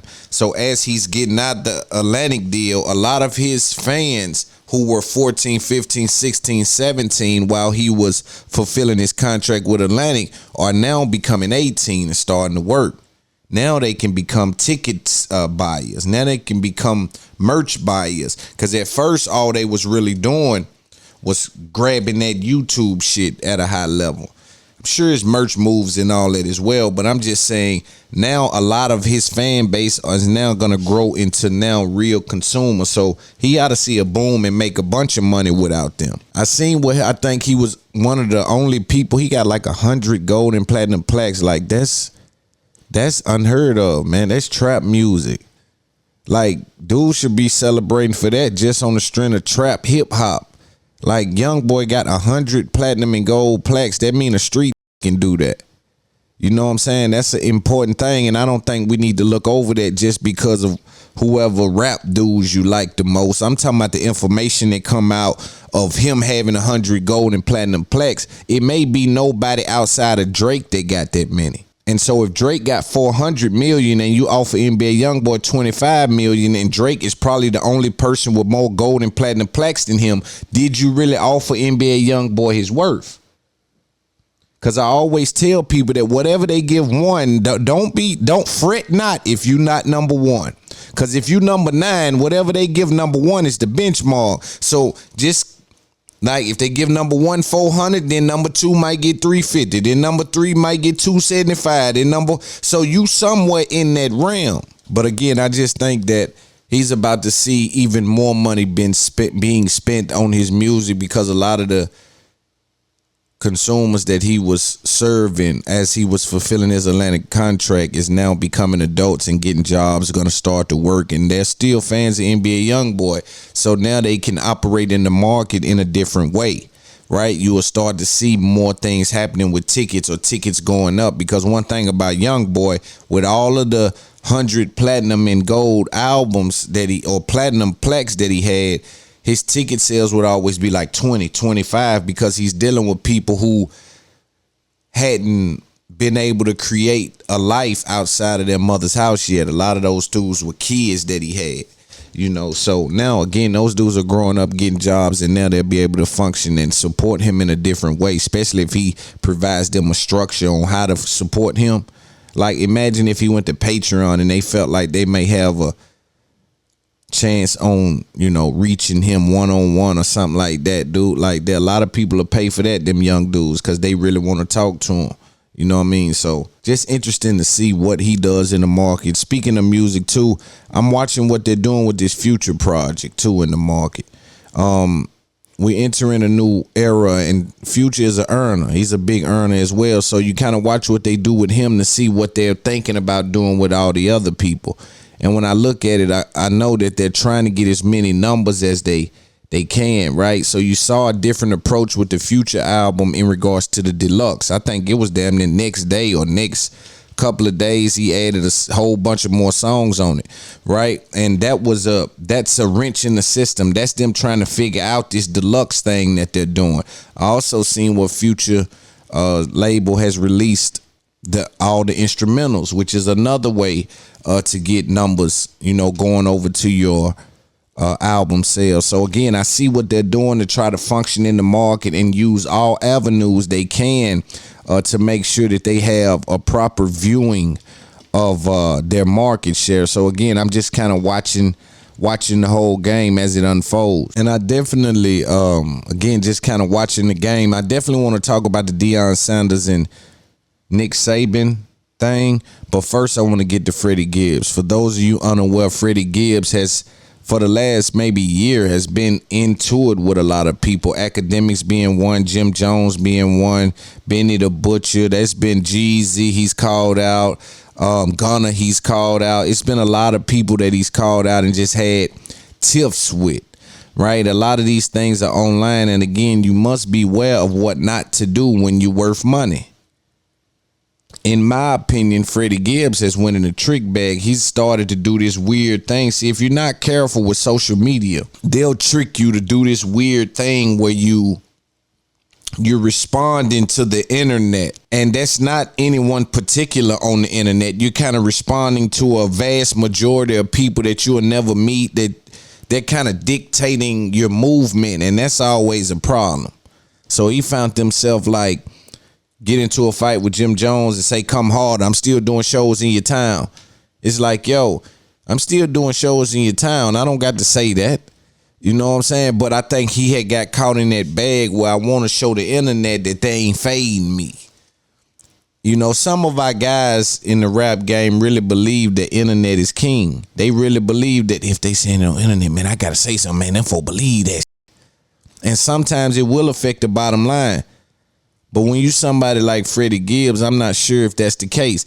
Let's take a look at what happened as he was up in Buffalo after dissing Benny the Butcher, right? And Benny the Butcher was nowhere around, right? And we don't know if he's had any involvement in this. I would side on the side of no. I'm the hometown hero. I'm the nigga that made it, that's doing big things from my town. So you say certain things about me and my homies catch you out there by, you know, South 6 or Salem Town, or they catch you out east, north, west, or south, and they take care of that. That ain't even on me. That's like you fucking with Loon. That's the town. So sometimes that's the vibration, you know, but it end up being in Benny the Butcher's town. And this is what took place. Let's take a look at the video. I am videotaping it. Look at that shit. The guy jumped out of the window. Ooh, he's throwing haymakers. Freddie in the green right there. And they whooping on him. Oh, they whooping on him. Shit. Look at all these people. Some people fighting back, though. Who'd he throw at? It's security trying to get him off of him, though. I ain't never seen this video.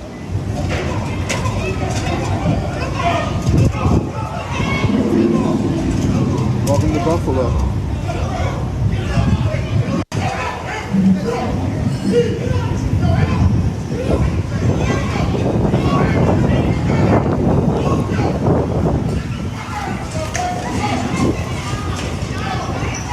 Trying to throw the guy out.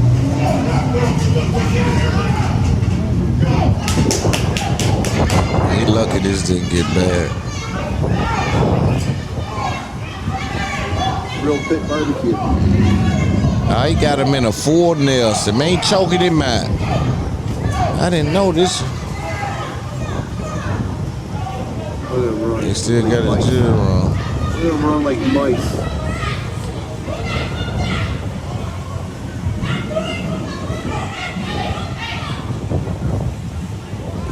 How do people be?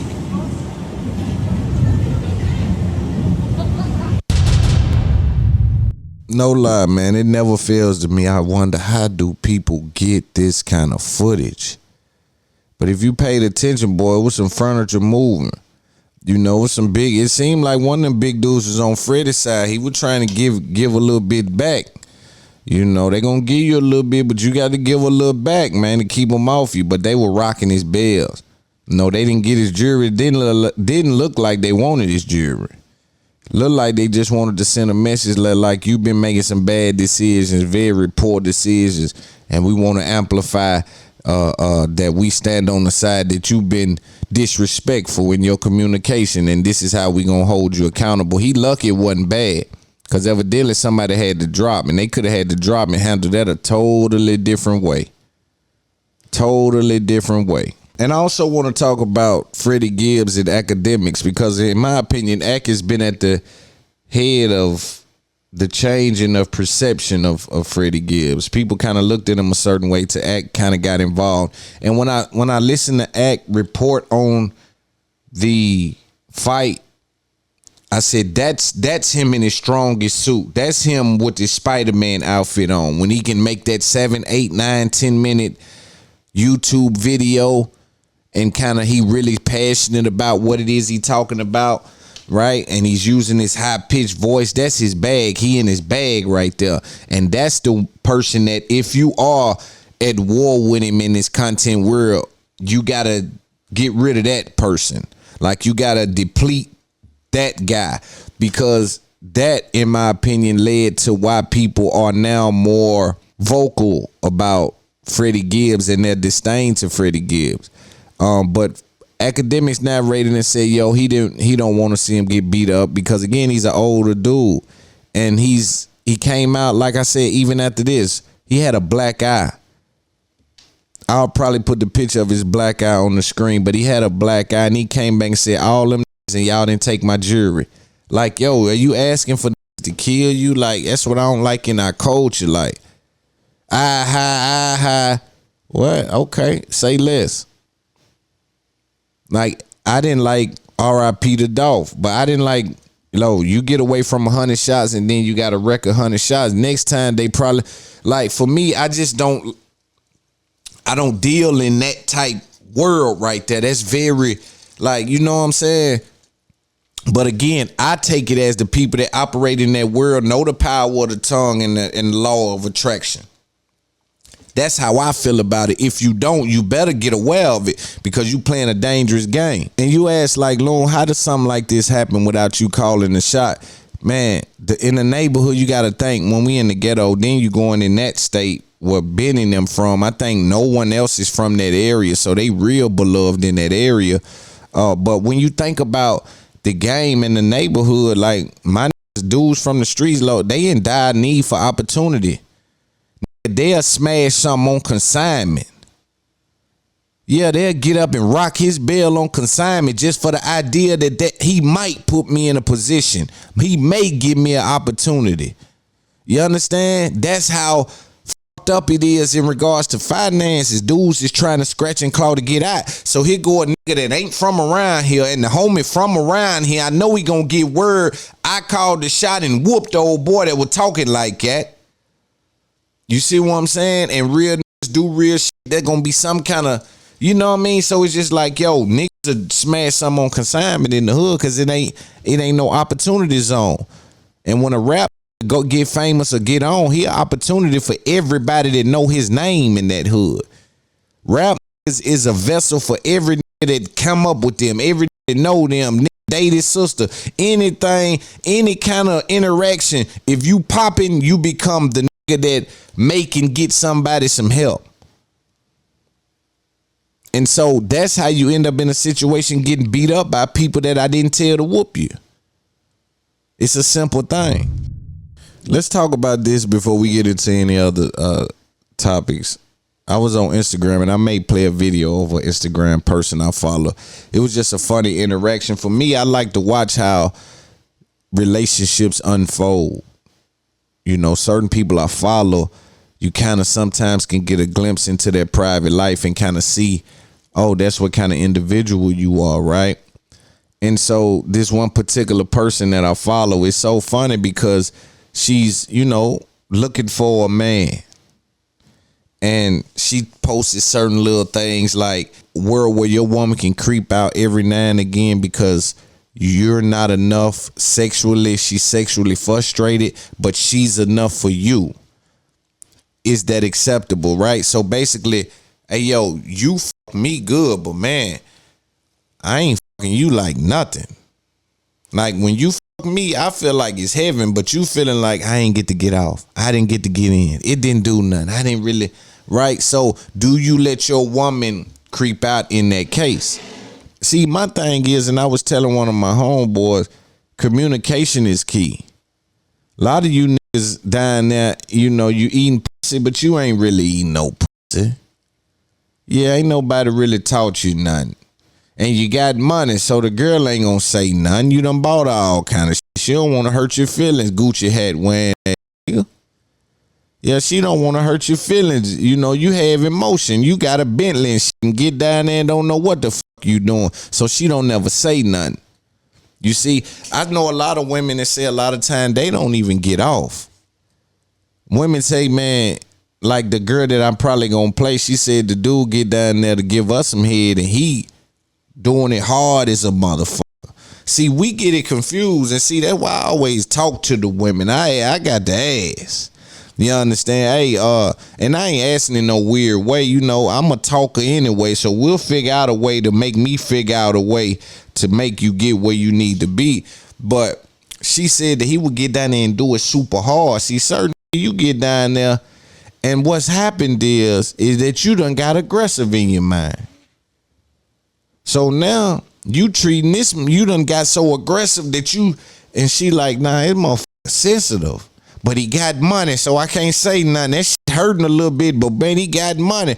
You gotta say something. You gotta tell that nigga softer or something. You can't just let a nigga tear your shit up. You know what I mean? But do men know how to give head? Do men know how to really eat pussy? I think this is a conversation that need to be had, because every nigga I talk to, they just be like, yeah, I be down there doing what I'm doing. I really, you know what I'm saying? She be getting off. Know what I'm saying? Nigga don't really know what he doing down that motherfucker. Nigga, I was talking to another nigga. I been asking niggas, man, do you even know if your old lady alright with that little shit you be doing at night, nigga? That little shit you done pulled out, you been having that same little move 40 years. You think she might not be liking that, but she ain't saying that because you got half on the bills. Niggas better create an environment to where she ain't fiending for nothing, because boy, ain't nothing worse than a woman fiending. I remember getting with a girl and I can just touch and she'll squirt. I mean, she was just fiending for a real nigga. Got next to one, and man, any little thing just, you know what I'm saying? Even like if you're in a relationship, you'll reach over sometime, it's like, yeah. So you don't want her fiending for like, I need my back broken. And not violently, but, you know, aggressively. Let me know I'm dealing with, yeah. You know, I need my back broken. He keep coming in here sensual. Yeah, he keep kissing on my neck and all that. Oh, man, I'm trying to, yeah, man, pull my hair and all that. And then next week I might want the sensual, but see, that's where that sexual synergy come from. And a lot of people lack that sexual synergy. See, synergy is synced energy. You know what I mean? And when you or you having sex with somebody, you need to make sure that y'all got that going. Cause that'll make it easier. A lot of you niggas paying for pussy, so you fucking somebody that ain't got no connection to you. So as you trying to fuck on her, you ain't really satisfying her, and she know that she can just turn around, make her ass bounce a certain way, and it's over. And she keep you on the team. But you gotta really be trying to satisfy your woman, in my opinion, because ain't nothing worse than a woman that's not satisfied sexually. Right? And some women don't even know that they not satisfied sexually. I was talking and they were telling me, well, what about Envy? You know, DJ Envy wife said that, you know, she faked orgasms for years. I said, well, shit, what else could she do? Shit, I applaud her for faking the orgasm. I think that's his fault. I applaud her for faking the orgasm, because the alternative to that is let Tony come beat the brakes off that motherfucker. And of course he don't want you doing that. So yeah, fake the orgasm until we can create an environment. But in my opinion, it's his fault, because he need to create an environment to say, baby, tonight I want it like this. Or when you down there, or baby, tell me what the vibe, what am I not doing, or what can I do, or send me some. Twitter got all kind of, send me some, let me, yeah, tutorial. You understand me? But no, I don't want my woman never not having a level of sex that she can appreciate. Now, faking the orgasm is another conversation. In my opinion, it's a much mature approach. A lot of these women are faking orgasms. Sometimes when I'm overly excited, if I'm finna fuck and I'm just super horny, you might not finna get yours. I'm gonna have to go around too. But sometimes there's some vibes that round one just ain't gonna be long. Yeah, this is what they call a snippet. You understand? So again, man, the sex life, the sex world, when you ask me, in my opinion, is art to that. You know, there's a lot happening outside of just the slapping and all that, right? So if niggas in real relationships, dog, you better tap in with that girl and figure out exactly what get her off. If, in my opinion, if you've been with a woman for a long time, you should be able to get her off easy. It should be easy for you if you've been paying attention, you know her body. It shouldn't still be a hell of an obstacle. You've been with this woman all this time just to get her off. Or something's not right. You ain't created no environment, and 9 times out of 10, she's faking an orgasm. And boy, that hurt your heart, boy. Unless you tell me 15, 20 years later. And now I know you ain't faking the orgasm no more. But boy, if they holler at you when you think you macho man, they tell you, man, nigga, I ain't got off in years. I've been faking the orgasm. It cut you down to midget size. You know, it cut you down to small size. You know, so fellas, pay attention, and we'll have this conversation more with women, with men, just about how do you identify, even if you taking care of your partner in that way.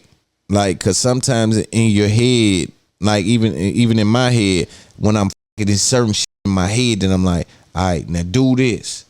Now I don't just want to tell you, even though I tell you. Now I tell my old lady, hey yo, do this, but roll over or this or that. But you be hoping that the synergy, just doing it. It's just a vibe, and it's just on the same playing field. And them kind of nights there is the ones that you know, she won't forget. You dig what I'm saying? So let's take a quick break and then we'll be back. All right, let's get into this Deion Sanders, Nick Saban talk. This talk is surrounded by football, college players, their likeness.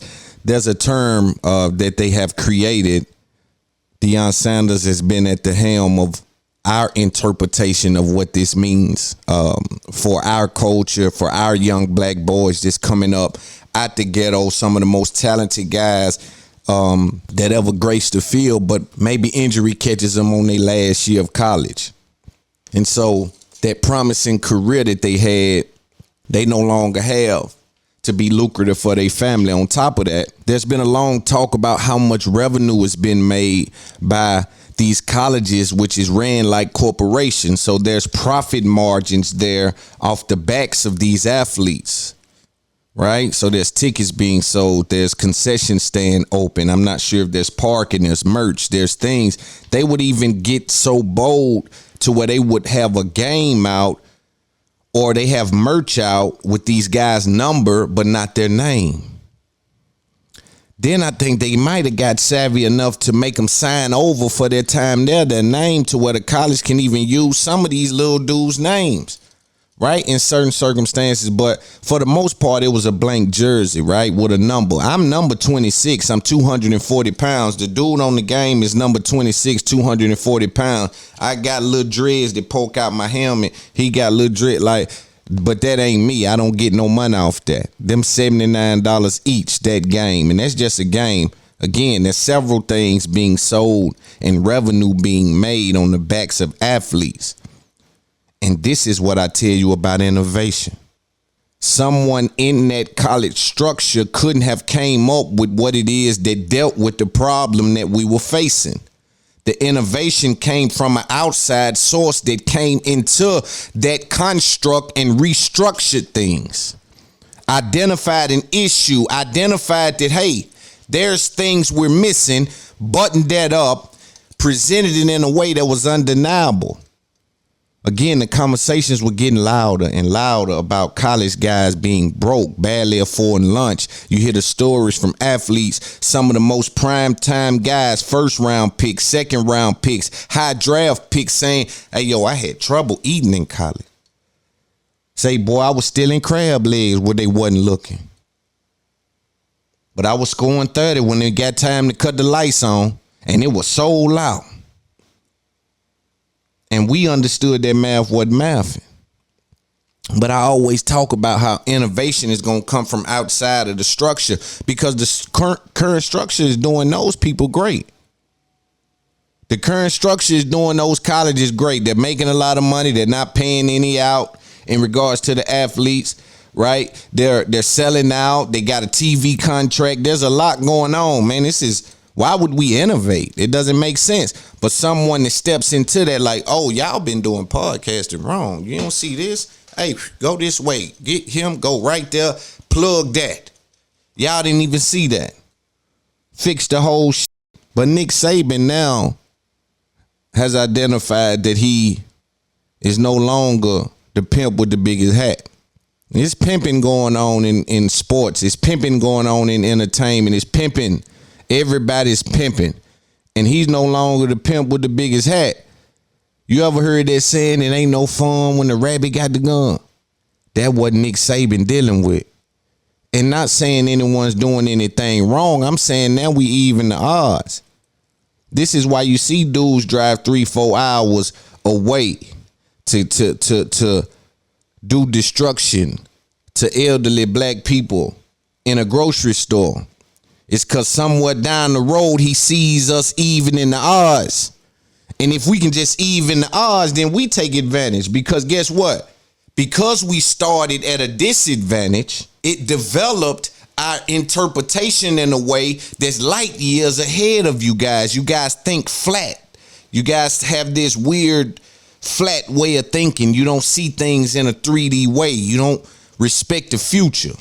And so what they meant for bad, if we can even the odds, will be for good. Because when you thought you left me outside in the cold, I got crafty with that shirt I had on. Yeah, I took that shirt I had on and took them pants I had on and burnt a piece of the shirt. And you know what I mean? I got crafty out there and figured out a way to keep warm. So now when they let me in the house, I don't need as much as you to get my shit together. I don't need as much as you to keep it going, to get it going. You confused. You caught up in this weird world where just because you famous, you smarter than everybody. There's a lot of people that just because they got followers or just because they famous, they think they smarter than everybody. Right? You were able to create something that got you attention. But beware that knowledge can be within people that may not have the light that you have. You got to respect the game for what the game is. But Nick Saban is now dealing with Deion Sanders. Let's read what's been said. Nick Saban accused Jackson State football of paying a football player $1 million to attend a school during a speech Wednesday night. Quote, Jackson State paid a guy $1 million last year. That was a really good division. And it was in the paper. They bragged about it. Nobody did anything. The Alabama football coach didn't say which player he thinks it was. Rumors of a multi-million-dollar NIL deal, name, image, likeness, between top prospect Travis Hunter and Barstool Sports began to fly shortly after Hunter committed. Sanders said Saban's comments were a lie and he plans to address them on Thursday. Quote from Prime, you best believe I addressed the lie Coach Saban told tomorrow. Sanders wrote on Twitter, I was awakened by my son, Sanders, that sent me to the article stating that we paid Travis Hunter $1 million to play at Jackson State. We as a people don't have to pay our people to play with our people. A source close to JSU program told the Clarion Ledger that there was no deal in place between Hunter and Barstool in December. The next day, Jackson State coach Deion Sanders denied the rumors during a television appearance on ESPN. Again, these are allegations by Nick Saban. What we're going to do now, we're going to watch Nick Saban talk about name, image, likeness. The idea that we're even arguing name, image, likeness. The idea that that's even an argument. The idea that it's been so long and that's been on the back burner. The idea that these stories come out that athletes are stealing crab legs and then they make headlines at ESPN like it's some sort of joke or how stupid is he? No one never says, hey, yo, is he financially in a situation? Like, seriously, to steal crab legs. Like, we ain't talking about, right? So I'm just saying this ain't the first thing. These athletes are becoming crafty to be able to feed themselves prior to something like this being introduced.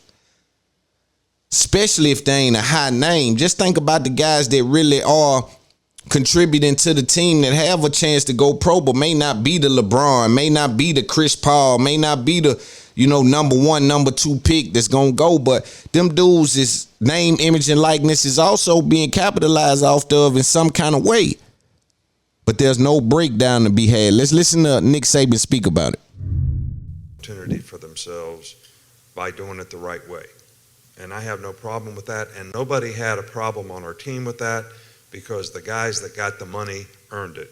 Now, there were only 25 guys on our team that had the opportunity to earn money. The issue and the problem with name, image, and likeness is coaches trying to create an advantage for themselves. I went out and said, okay, how could we use this to our advantage? They created what's called a collective.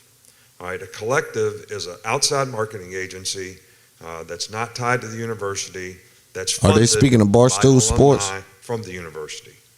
And they give this collective millions of dollars. And that marketing agency then funnels it to the players. All right, and the coach actually knows how much money's in the collective, so he knows how much he can promise every player. That's not what name, image, and likeness was supposed to be. That's what it's become, and that's the problem in college athletics right now. And now every player is saying, well, what am I going to get?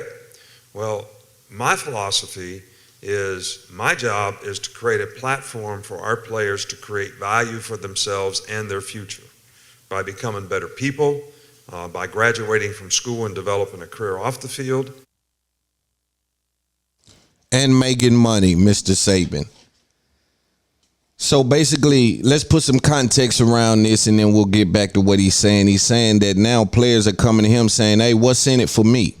And he's saying, listen, my job is to create a platform for you, man, to put your skills on display. We have an amazing TV contract. You'll be seen by millions of people. We have some of the best scouts ever. The NFL has picked this amount of people in the last 5 years from our organization or our college, and we'll make sure to place you in a position to get ample airtime and playtime.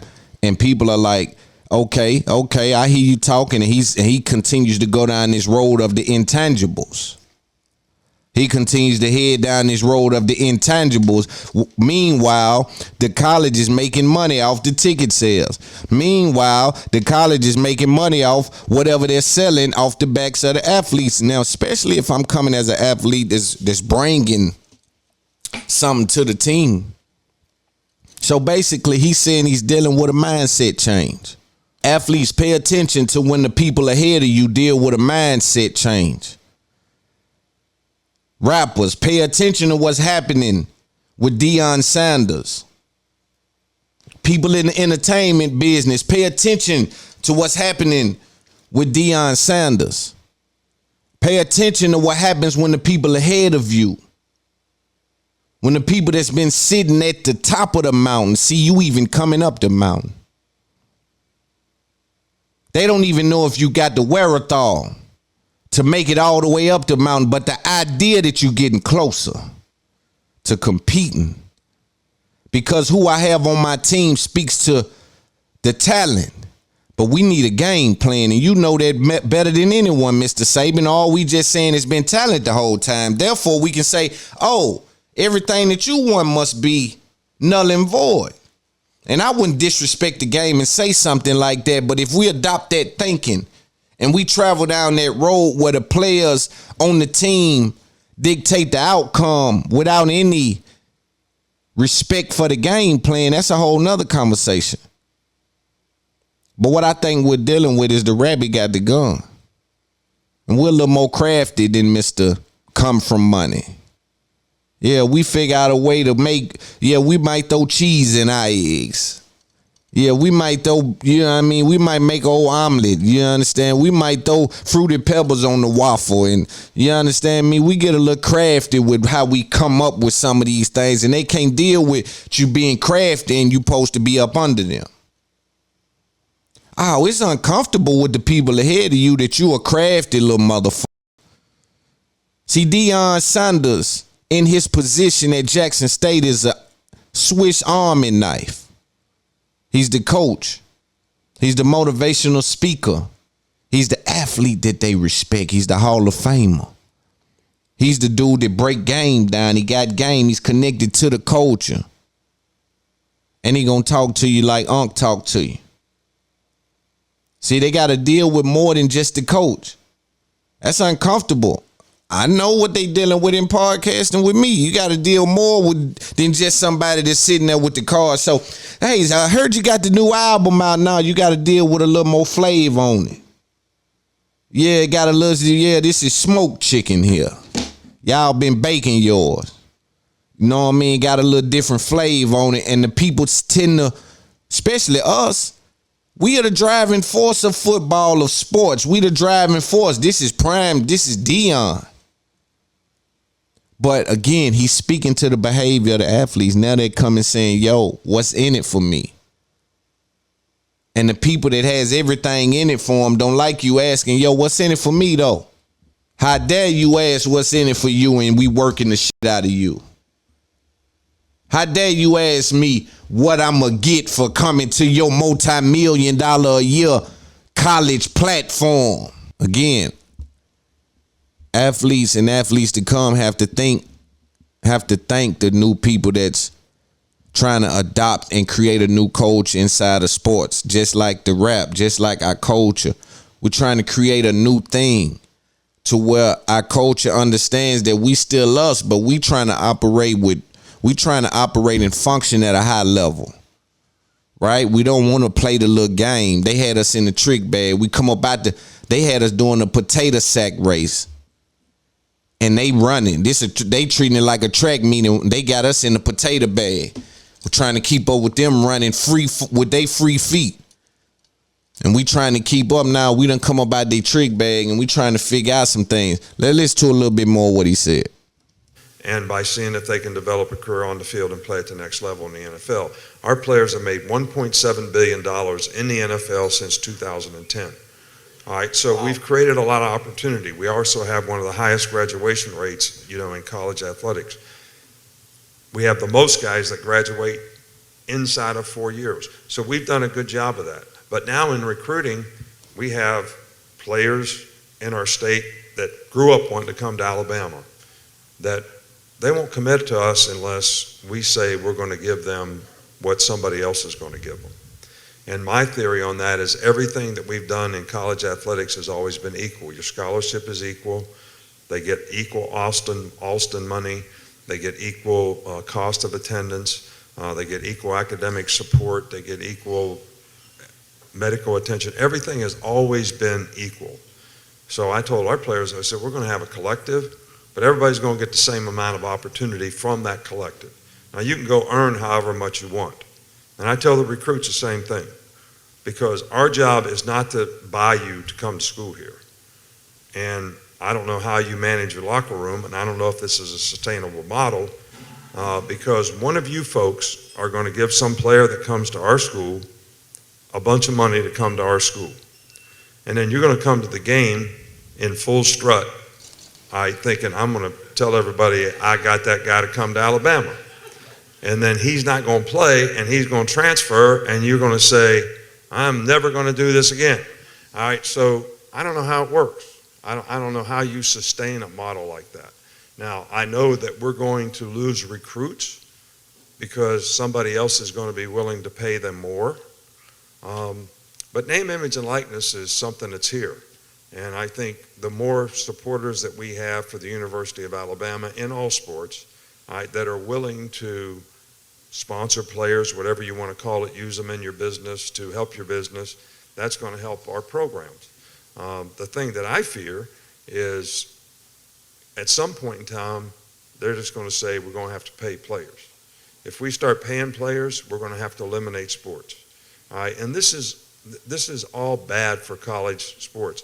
I mean, we probably have, 450 people on scholarship at Alabama, whether they're women's tennis players, women's softball players, golfers, baseball players, non-revenue sports that have for years and years and years been able to create a better life for themselves because they've been able to get scholarships and participate in college athletics. That's what college athletics is supposed to be. It's not supposed to be something where people come and make money. And you make a decision about where you go to school based on how much money you're going to make. You should make a decision based on where you have the best chance to develop as a person, as a student, and as a player, which is what we've always tried to major in. And Mr. Saban, can you explain to me how you develop as a person, as a student, and as an athlete when you can't eat or feed yourself? How can we tell these kids that when you at this level, don't worry about money, but the very next step, all the money in the world is at stake? It's the same problem I have with school and public school and when they don't teach you about taxes or credit. When as soon as you get from outside of that construct, you got to deal with the results of having taxes done and having credit available. Explain to me how you want the mindset to be like absent of thinking of how to feed family, especially, and let me be clear. I know what he's saying. I see what he's saying. I would disagree with the point that if they have to start paying players, that they're gonna have to end college sports. I think that's something I could go on IAA or probably speak to B. Marshall about. Like, is that real? Like, if we start paying players in college sports is kaput. He also made a point that the way that the structure is, and then if I have to get into what the college tuition really is, how it's funded and the breakdown of that, that's a whole nother conversation. You hear him speak about how non-funding or non-revenue sports like tennis and other things like that, people are being able to have scholarships because of how it's structured, right? Because we are not paying with sports. And to sum that up, basically what he's saying is, hey, because our basketball and football sell so much, we're able to allow these other people to go to this very prestigious school on the backs of the organization creating a gym. These are important conversations. Again, what you're dealing with is the odds becoming even. And they ain't even yet. It's just the idea that it's this is one of the most winning coaches that college sports has to offer. And he's afraid. He's afraid that he has a craftsman. He has a wizard over there at Jackson State. He has more than a coach he got to deal with. He got a Swiss Army knife he got to deal with over there. Let's listen to a little bit more what he said. Then I'm gonna read Deion's response and then give a little more game and we'll move on. we're going to continue to do that, and hopefully there's enough people out there that want to do it. But I know the consequence is going to be difficult for the people who are spending tons of money to get players. And you've read about them, you know who they are. I mean, we were second in recruiting last year, A&M was first. A&M bought every player on their team, made a deal for name, image, and likeness. All right, we didn't buy one player. All right, but I don't know if we're going to be able to sustain that in the future because more and more people are doing it. Yeah. So it's tough, and people blame the NCAA. But in defense of the NCAA, we are where we are, all right, because of the litigation that the NCAA gets, like the transfer portal. Every time somebody wanted to transfer, they'd apply for a waiver. All right, if you didn't give them, if the NCAA didn't give them a waiver so they could be immediately eligible, they filed suit. So the NCAA would back off and give them a waiver. So they just said, we're just going to make a rule where everybody can transfer. That's how that happened. So if the NCAA doesn't get some protection from litigation, whether we got to get an antitrust or whatever it is, from a federal government standpoint, this is not going to change because they cannot enforce their rules. Just like Nate said, we have a rule right now that says you cannot use name, image, and likeness to entice a player to come to your school. Hell, read about it in the paper. I mean, Jackson State paid a guy $1 million last year that was a really good Division I player to come to the school. It was in the paper, and they bragged about it. Nobody did anything about it. I mean, these guys at Miami that are going to play basketball there for $400,000, it's in the newspaper. The guy tells you how he's doing it. So, but the NCAA can't enforce their rules because it's not against the law. And that's an issue. That's a problem. And unless we get something that protects them from litigation, I don't know what we're going to do about it. So that was Nick Saban's outlook on name, image, likeness, how it's affecting the behavior of athletes. Crazy thing to hear you be at number 2 in recruiting. Again, I keep telling you, it ain't because Deion and other people like him are there yet. It's just because you see the inevitable coming. It's the same thing with that little podcast that you got, or that little rap record that you got, and everybody messing with it, and it's slowly getting traction. The people ahead of you may try to, hey, I don't think it's cool to say such and such and such, because they know that's your message coming up the hill. And so as I view it, it's like, how can you be afraid at number 2? Because you're afraid of what could be. Now, there's a lot of money being made, and the idea that we can't afford to pay them people, I don't have enough information to really dive into that. I'm going to start to do some research on that. Why is that an argument that's sustainable? That should be tore apart with someone with some information. Yo, we can't, what? How? And this and that. And also, what I like about what Deion and other people are doing in that space is they're creating revenue for these people.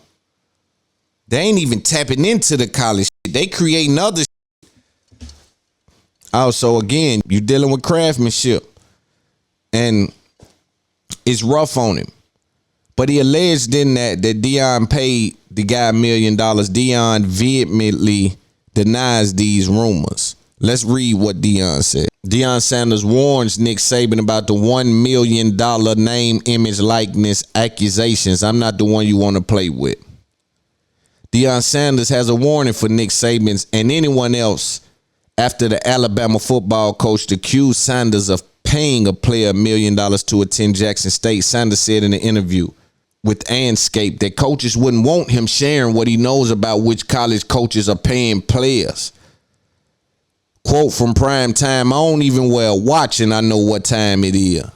Yeah, they forgot I know who bringing the bag and dropping it off, end quote, says Sanders. I know this stuff, says Sanders. I'm not the one you want to play with when it comes to this stuff. Saban said that he reached out to Sanders during a radio interview Thursday, but Sanders didn't respond. Quote from Prime, I haven't talked to Coach Saban, Sanders said. I'm sure he's tried to call. We need to talk publicly, not privately. Yeah. You said it in public. I always tell you, boy, you apologize in private. You see these dudes, they wizards. You apologize in private, but what I supposed to do with the humiliation? Yeah, we got to find something to do with the humiliation. You just want me to take that? Nah. So what you said was in public. That doesn't require a conversation. Let's talk publicly and let everybody hear the conversation. Sanders said he still admires and respects Saban. This is high class, first class human being, Deion Sanders. But Saban stepped out of bounds with his comments, which also targeted Texas A&M Jimbo Fisher. The SEC issued a public reprimand to Saban and Fisher for their comments Thursday. Sanders denied that Travis Hunter, the nation's top college football prospect in the class of 22, has $1 million name, image, likeness deal. Quote, I don't have $1 million. Travis ain't built like that. Travis ain't chasing a dollar. Travis is chasing greatness. Travis and his family don't get down like that, Sanders said. They never came to us in search of a bag. They ain't built like that. These kids want to be great. Sanders said that Jackson State doesn't have the same financial support the Power 5 schools like Alabama has, and that he wants the coaches to leave him out of the, quote, mess that they are involved in. Quote, Coach Saban wasn't talking to me. Coach Saban wasn't talking to Jimbo Fisher, Sanders said. He was talking to his boosters. He was talking to his alumni. He was talking to his givers. He was trying to get money. That's what he was doing. He was just using us to get what he was trying to get to. Prime done gave me the game. He done pulled the rabbit in the hat trick. He done pulled the little trick where you smashed it. Saban. Oh, man. You knew that was going to come out. And one of them little kids come home trying to tell his mama, man, Lil Charles and them had Jordans on. They had them new belts. I'm really the only one in school without that new belt on, trying to get his mama to buy the belt. Oh, man, that low-level game. But again, I think that the argument has some points in it. I think that the market will define how it straighten itself out. I think the market will straighten itself out. I don't think that if you pay players that you in college sports in totality. I also wondered, and my mind goes here sometimes, but I wonder, would Nick Saban feel that way if Jackson State head coach was white? In a weird way, it feels uncomfortable to have a black man that close to what you feel like is power. Because if I can do what you can do and you can't do what I can do, who's more powerful? I don't give a f what school you at in your jersey say. I done created an X factor that can even the odds, because now I not only can come to Jackson State, HBCU, and again, these are things that I don't know Deion to be using. This is Loon using his imagination, image, and likeness. You understand? But not only can I get him to come to Jackson State to ball based on, we plug right in with the culture. You from the culture. You don't want to come dance with your brother. Yeah, you don't want to go to war with your brother. You understand? And because who gonna know you like Prime know you? If you football, they don't see, and that's the thing. I'm not sure white people really understand the connection that we have with each other in our culture.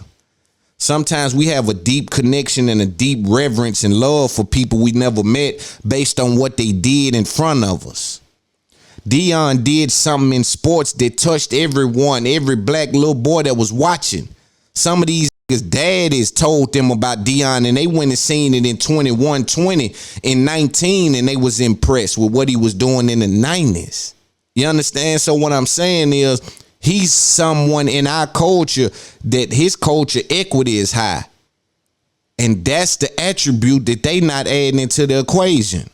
They have no culture equity, but they plucking everybody they need come from the culture. And then they wonder why is running over there the way he's creating culture. But again, I ask myself, if that dude was white, if Deion them was white over there, will it be the same red tape? Will it be the same feel? Or will it be a phone call behind the scene where you can shut him down? Hey, you getting in the way of Alabama. That's the last time we gonna say it, and he get out the way, because you can't call Deion with that. I operate outside the construct. Yeah, we don't never, and I like, and this is what we need to young pay attention to, how Deion checks him, but still don't disrespect him or take from him what he's earned. In culture, a lot of times we got a problem with when we disagree with a man, we take from him something that he's earned. What Deion is saying is what Nick Saban's been able to do. I can't take from him, but what he's saying, I got to look at twice. What he's saying, I have identified that he's identified a threat. And he was using us as a sales pitch. Give us more money, man, because we compete with some hell of a motherfuckers out there. They creating some money. And we don't got no culture equity, so we don't know how to go to Wallow and Gilly. We don't know how to hit up B. Marshall and be like, yo, man, can we bring such and such on the pod? And even build him up to where the coach even want to spend with him. Right? Because these marketing agencies ain't got to spend no money with no athlete that ain't got no name, image, or likeness. So how does Alabama help you in our culture create name, image, and likeness? They doing handshake deals over there. Respectfully, I'm talking about culture equity, and they can't identify with what that means. They don't respect the future. They don't identify with, yo, if he get next to Deion, everyone that you see in our culture is in his palm. If he wants to get in touch with anybody in our culture, Deion can make a phone call. And Deion and Charles and Shaq and some of these guys, they've been able to operate outside of our culture. So not only can they call all our people, they can reach over here in this other world and get a couple of them powerful whites, the powerful Jews, like they've been able to do this. And you got to respect. Come on, man. We can't let you tear down Deion.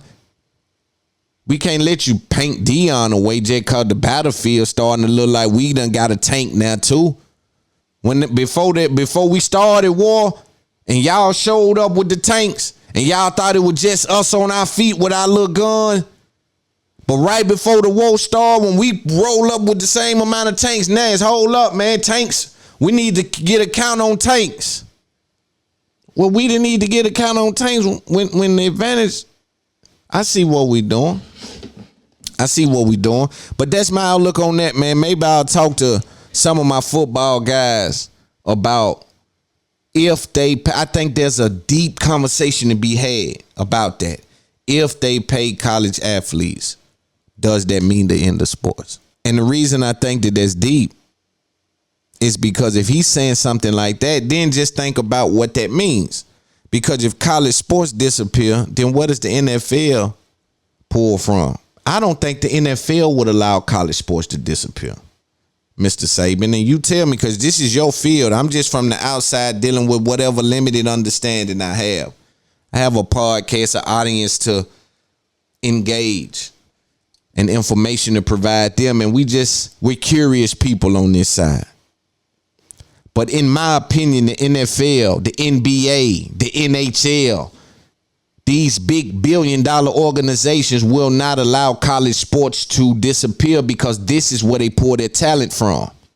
I remember, and this is just on the street level, where dudes just working for me, or if I'm working for a dude as a youngster, or whoever working for, if you go to, I got you, I'm getting you out, boy. You bring $20K through my hand every week, and 4,000 of it is yours. Profit, and you a workhorse. I got your lawyer, family, but that relationship is transactional, and I believe that they would create some kind of fund or something not to allow sports to diminish in its entirety, college sports, because again, that's where they get a large amount of their talent pool from. But this is what they tell you. See, this is how they do you. When you show up and say, man, they been eating soup out there at house. Can I get some soup? It's only you, one person. Can I get some soup too? Man, if we start giving everybody soup, we ain't gonna have no soup around here. Man, we better start watching what, man, people, we might need to move with the soup, y'all think? Check one, right? This is the sometimes people got that kind of vibe, they think you blowing the spot up. With all due respect to Nick Saban, because he's been someone that's been well put together in the public, guys. You see, he speaks very eloquent, can articulate himself in a way that's effective. And he's been a 5-star coach with a very talented and prestigious coach where it's been easy to acquire talent. So he's never had to do the fight where you had to scratch and claw. And what he now seems to be dealing with is a small portion of what it felt like to be a HBCU. The only difference I see there is that he's still able to compete at a high level, standing at the top of the mountain. I'm using his words. We were number 2 in recruiting without paying anyone. So imagine if you did throw a budget in there, boy, you going right back to number 1, Mr. Saban. And that's a business to see if you're looking at it like a business. But no, you're consumer facing. So you got to downplay that we're number 2. But boy, I don't know if this is sustainable. How, Saban? You ain't paid nobody. They say you got ability now to pay folks. So hold up. Let's listen. Hold up, y'all. Don't go no further. He said, yo, let's really look at this. He said, yo, we were number 2, y'all. We ain't paid nobody. How much can we get? We going back number 1 next year, baby. Right? The school that he's at prior to now has always had an invisible advantage. That you're going to play for a winning team. You're going to play for a winning organization, right? Football is everything down there, and that's the truth. All things being true. But now, because the players understand, look, coach, man, I love you. I love Alabama. Got a lot of respect for you, bro. But if I look at it for what it's worth, I come from the ghetto, bro. I might not even make it to 4 years. I play real aggressive. I'm slick hurt now. Y'all don't know, but I play real aggressive. I'm going to try to get through these next couple of years and go pro, but I really don't know. If I can make a half a ticket this year and half a ticket next year, guaranteed $1 million, that'll set mama and them up. And man, if I got to go get a job after that, fuck it. But you don't even understand that thinking. No, come here. We want to make you a better player, put you on a platform. See, I come from the entertainment industry. I know what they mean when they say for the look. We hear a lot of people talk about it all the time, the for the look. Hey, slide through here, man. It's going to be a good look for you. Hey, you don't see me go, no, everywhere I go is people I fuck with. Hey, yo, come over here. It's a really good look. Half the time when someone telling you to come over here, it's a good look, they got cameras and shit out and they running a business. And although it is a good look, I'm sure it's a good business opportunity as well. Hence why you have all the cameras here and the lights and you've hired these people and there's something going on here, right? But again, Nick Saban explains the intangibles. I'm sure we don't hear the last of this. Deion went over to IAA tonight, spoke about it. Got a lot of game off. He is who he is, and we'll be on the lookout to look forward to see what's next about it and own it. Let's talk about Lil Meech. For those of you unaware, BMF star Lil Meech was arrested for organized fraud and grand theft. This came in Miami. Let's read the press release and give some game on it. So it says, BMF star Lil Meech arrested for grand theft on March 14th. The actor was booked on 2 counts of first-degree grand theft and a separate count of organized fraud.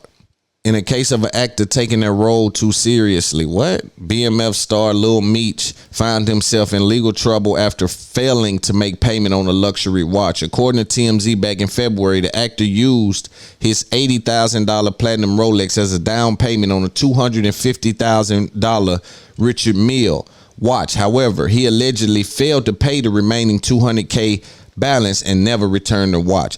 As a result, on March 14th, Lil Meech was booked on 2 counts of first-degree grand theft and a second count of organized fraud. He is also accused of going to another store to trade the watch for a different Richard Mille piece. He was released on bond the same day and hasn't commented publicly.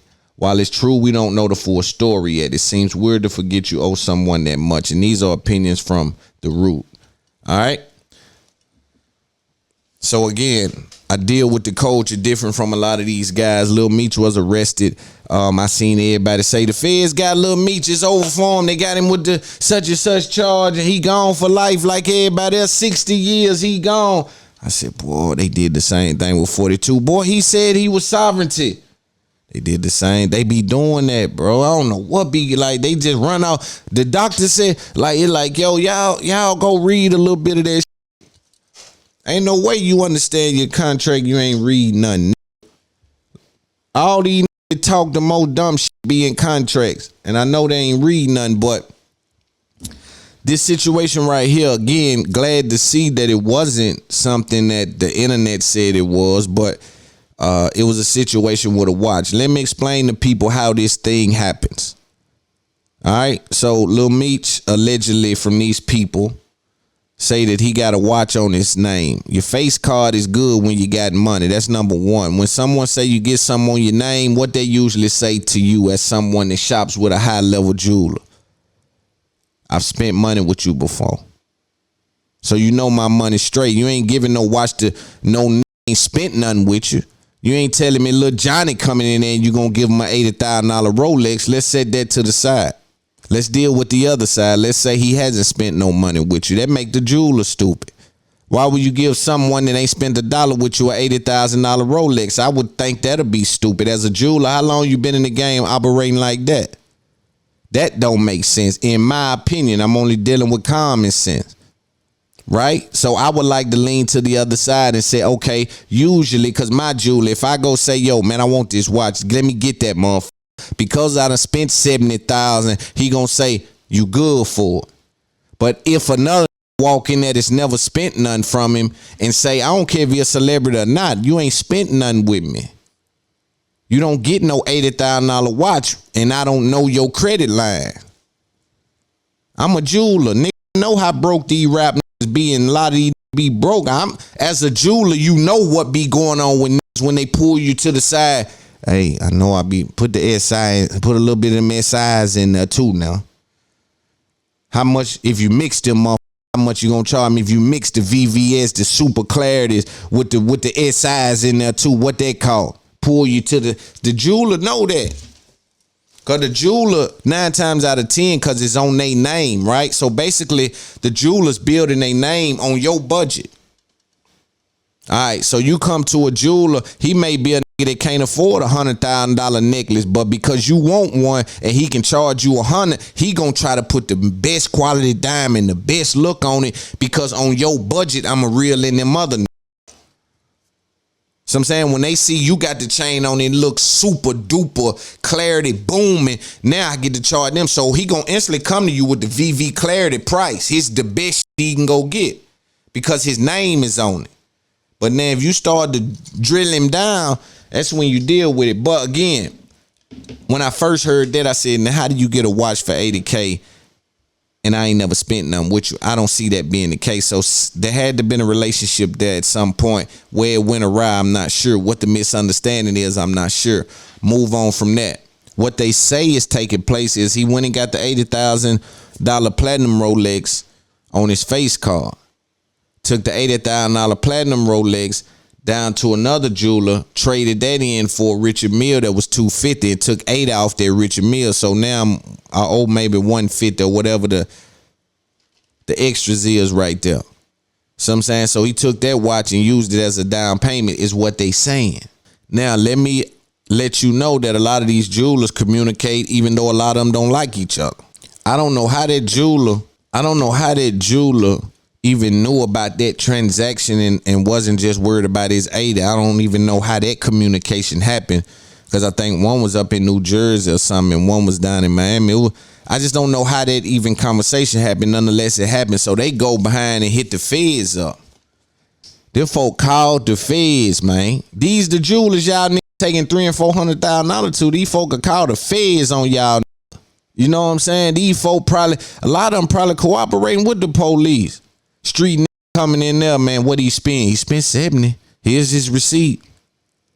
He spent $70K. How long it take him to pay it off? Well, it only took about 8 weeks.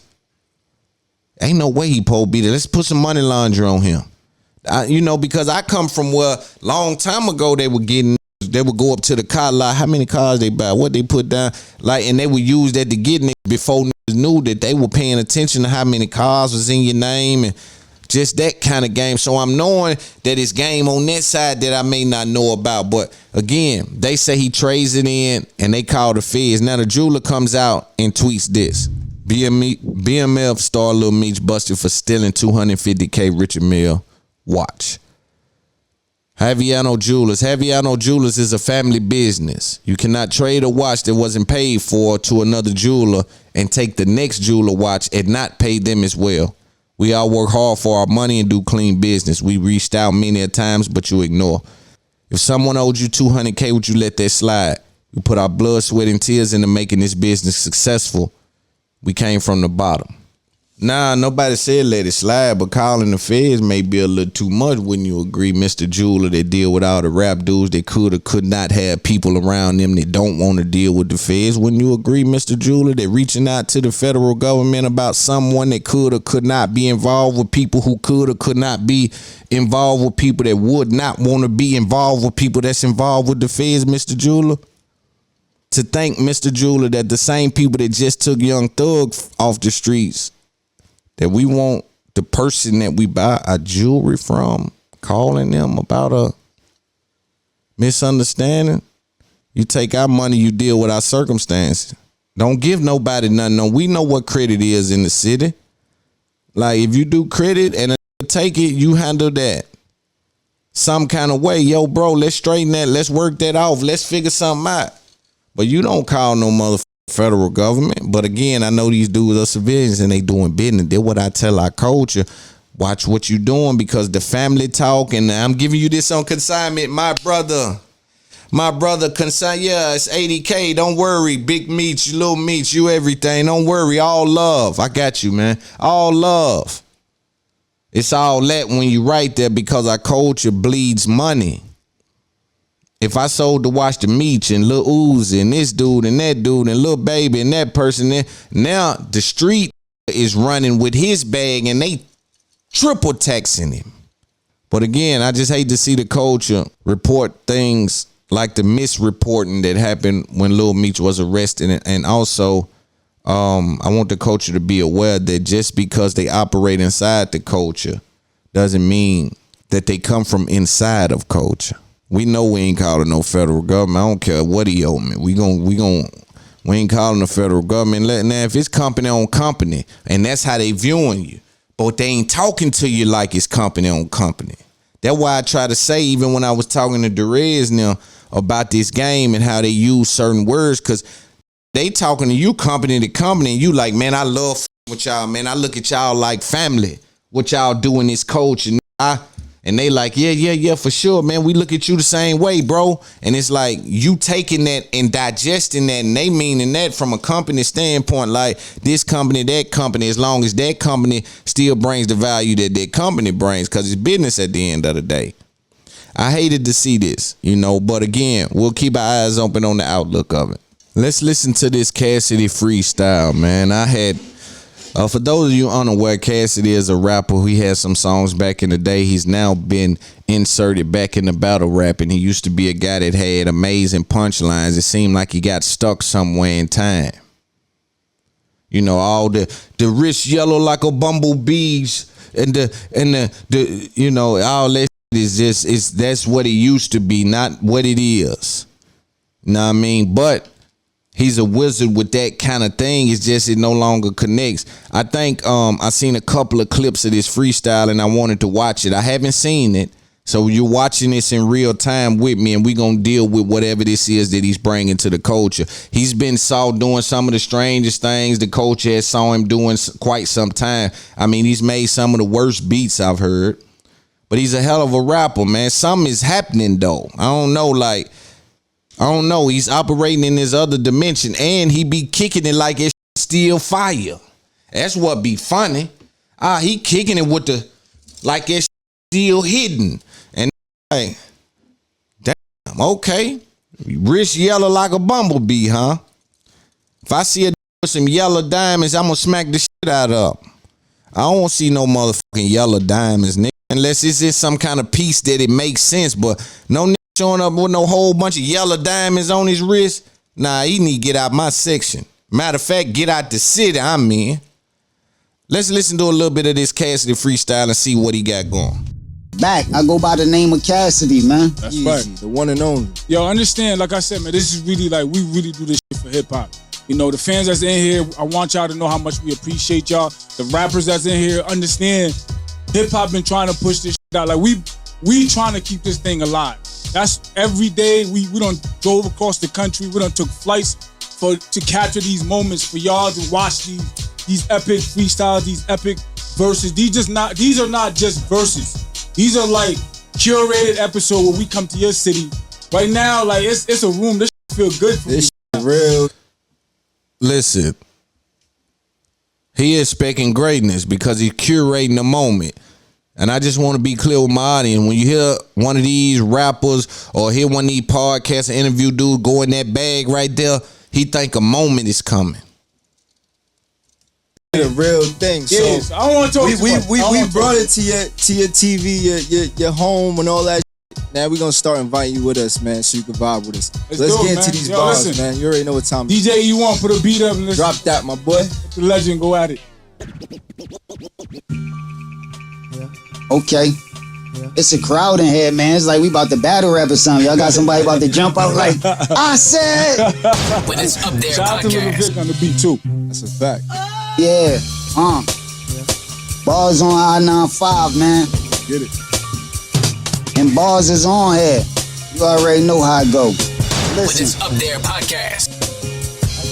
Look, I believe these niggas need God. Instead of living like Steve Jobs, these niggas need jobs. These guys rather get a plug and start touching birds. I'd rather get in touch with nerds like Mark Zuckerberg. A lot of us deserve the truth and not the shit. Intimidation stop innovation. Elon Musk.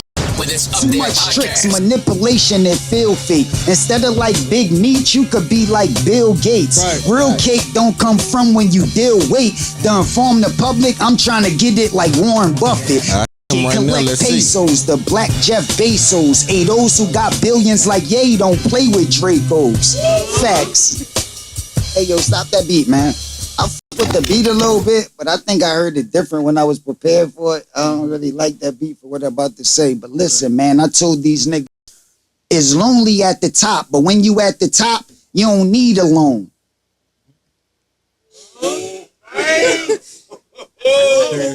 It's lonely at the top, but when you at the top, you don't need a loan. F a job, I make enough to survive off weed alone. I'm married to the ratchet I carry. I never leave a home. And every night I sleep with my wife. I never sleep alone.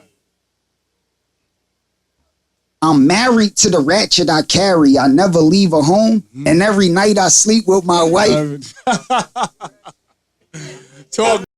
I'm trying to leave the beef alone. I'm getting up in age. Plus I know the feeling of being stuck in a fucking cage. I never been afraid when it come to me. If it ain't my reflection, I ain't scared of what's in front of me. For the record, I got a record detect.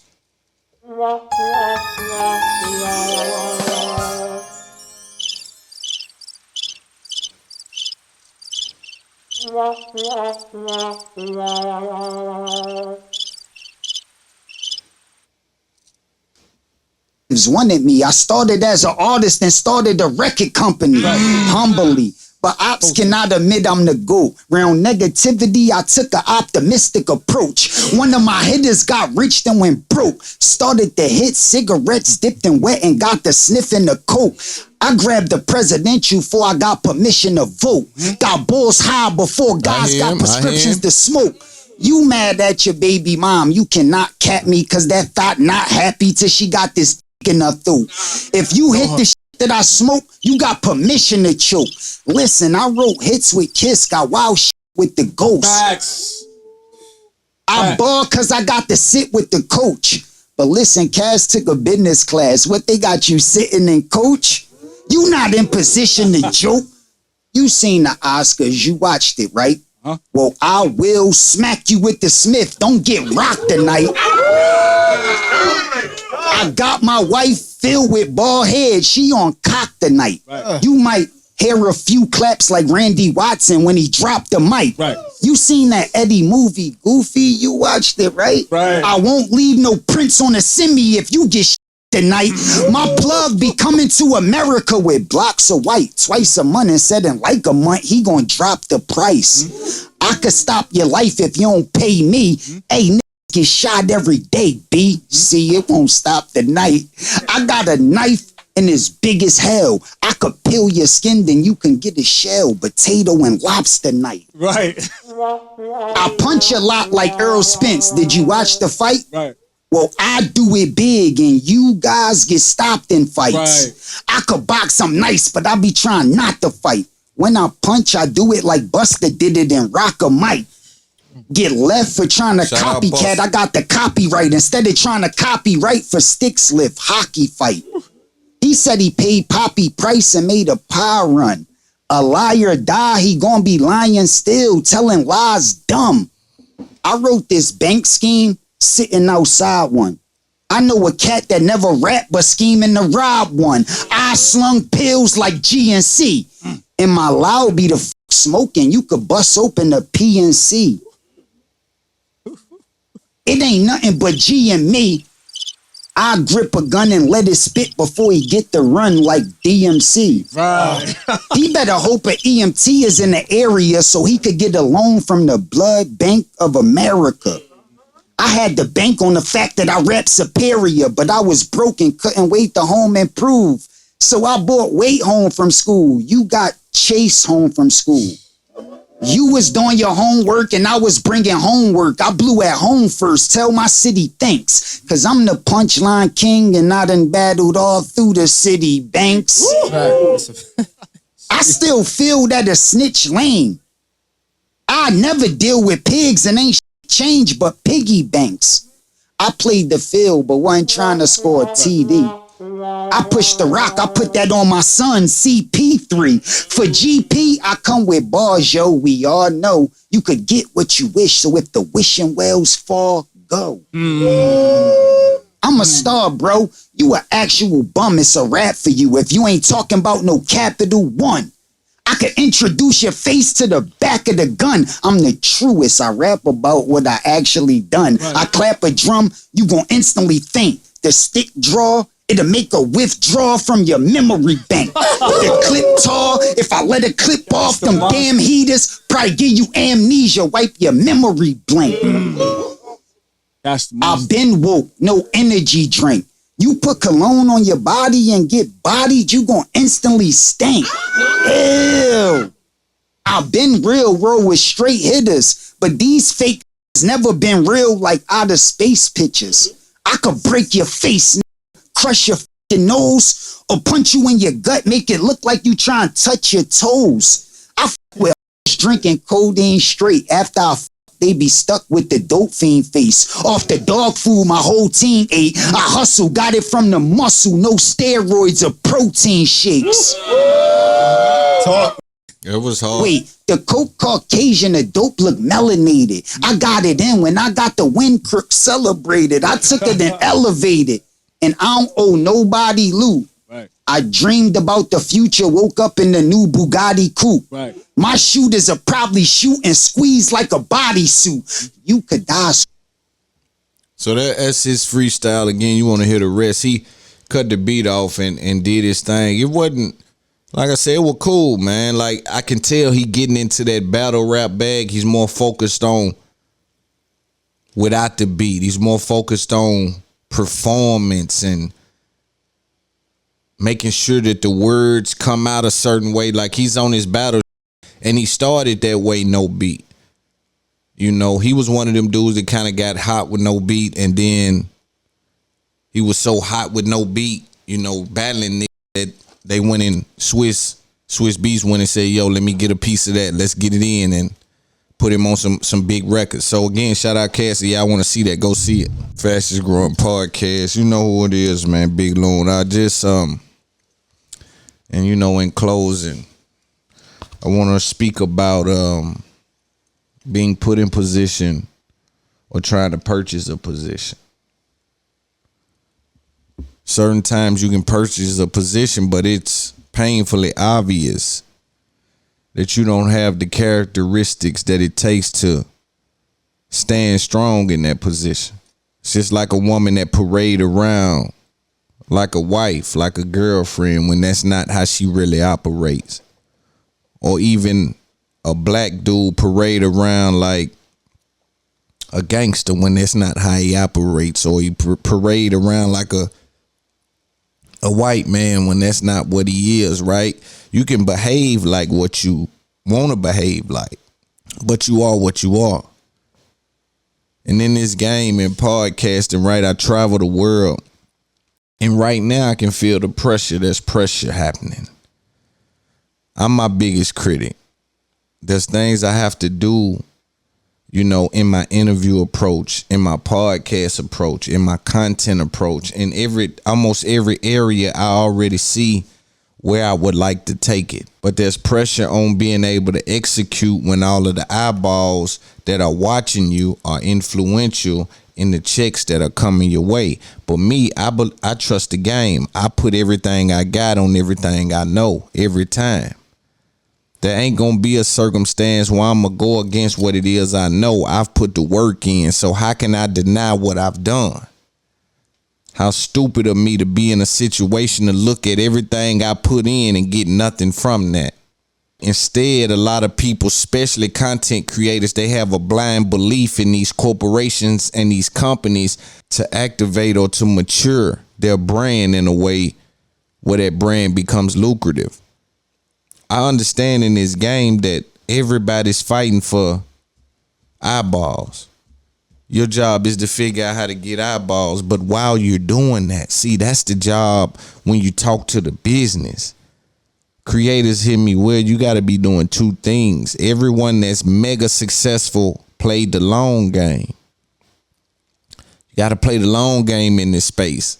Got to play the long game when you crank up at restaurant or something. That first couple years, depending on who you is, it may go up or down. But that third year, that fourth year, you're going to really start to see, boy, this is what it was all about that whole time. But you got to stay down. And in podcasting, as I create or try to create avenues that's different from all of the other avenues that's currently available, I get inspired. You know, I see things and I hear things from people every day. I get DMs and things are happening to where I'm like, yo, you headed in the right direction. But I have to button up a lot of things. And we're going to button them up quick. So if you're here and you're listening, you know, and I'm talking to y'all out there, you know that you're dealing with somebody that's going to take care of the business. Loon going to make sure to get took care of 100 times out of 100 times. It ain't no flaw in that. You know what I mean? It's Up There Podcast. Another episode. Come to Patreon right now for additional content. Come to Patreon right now to hit me up. Get with me. We are looking for interns, sponsors for live events we have coming up. Shout out to Gold Puff. We have a sponsorship with them. We're about to give away some studios and podcast setups. So we're just doing a lot, man. It's Up There Podcast. I appreciate everybody that's tapped in. The biggest podcast in the world. Don't doubt it. For shit show.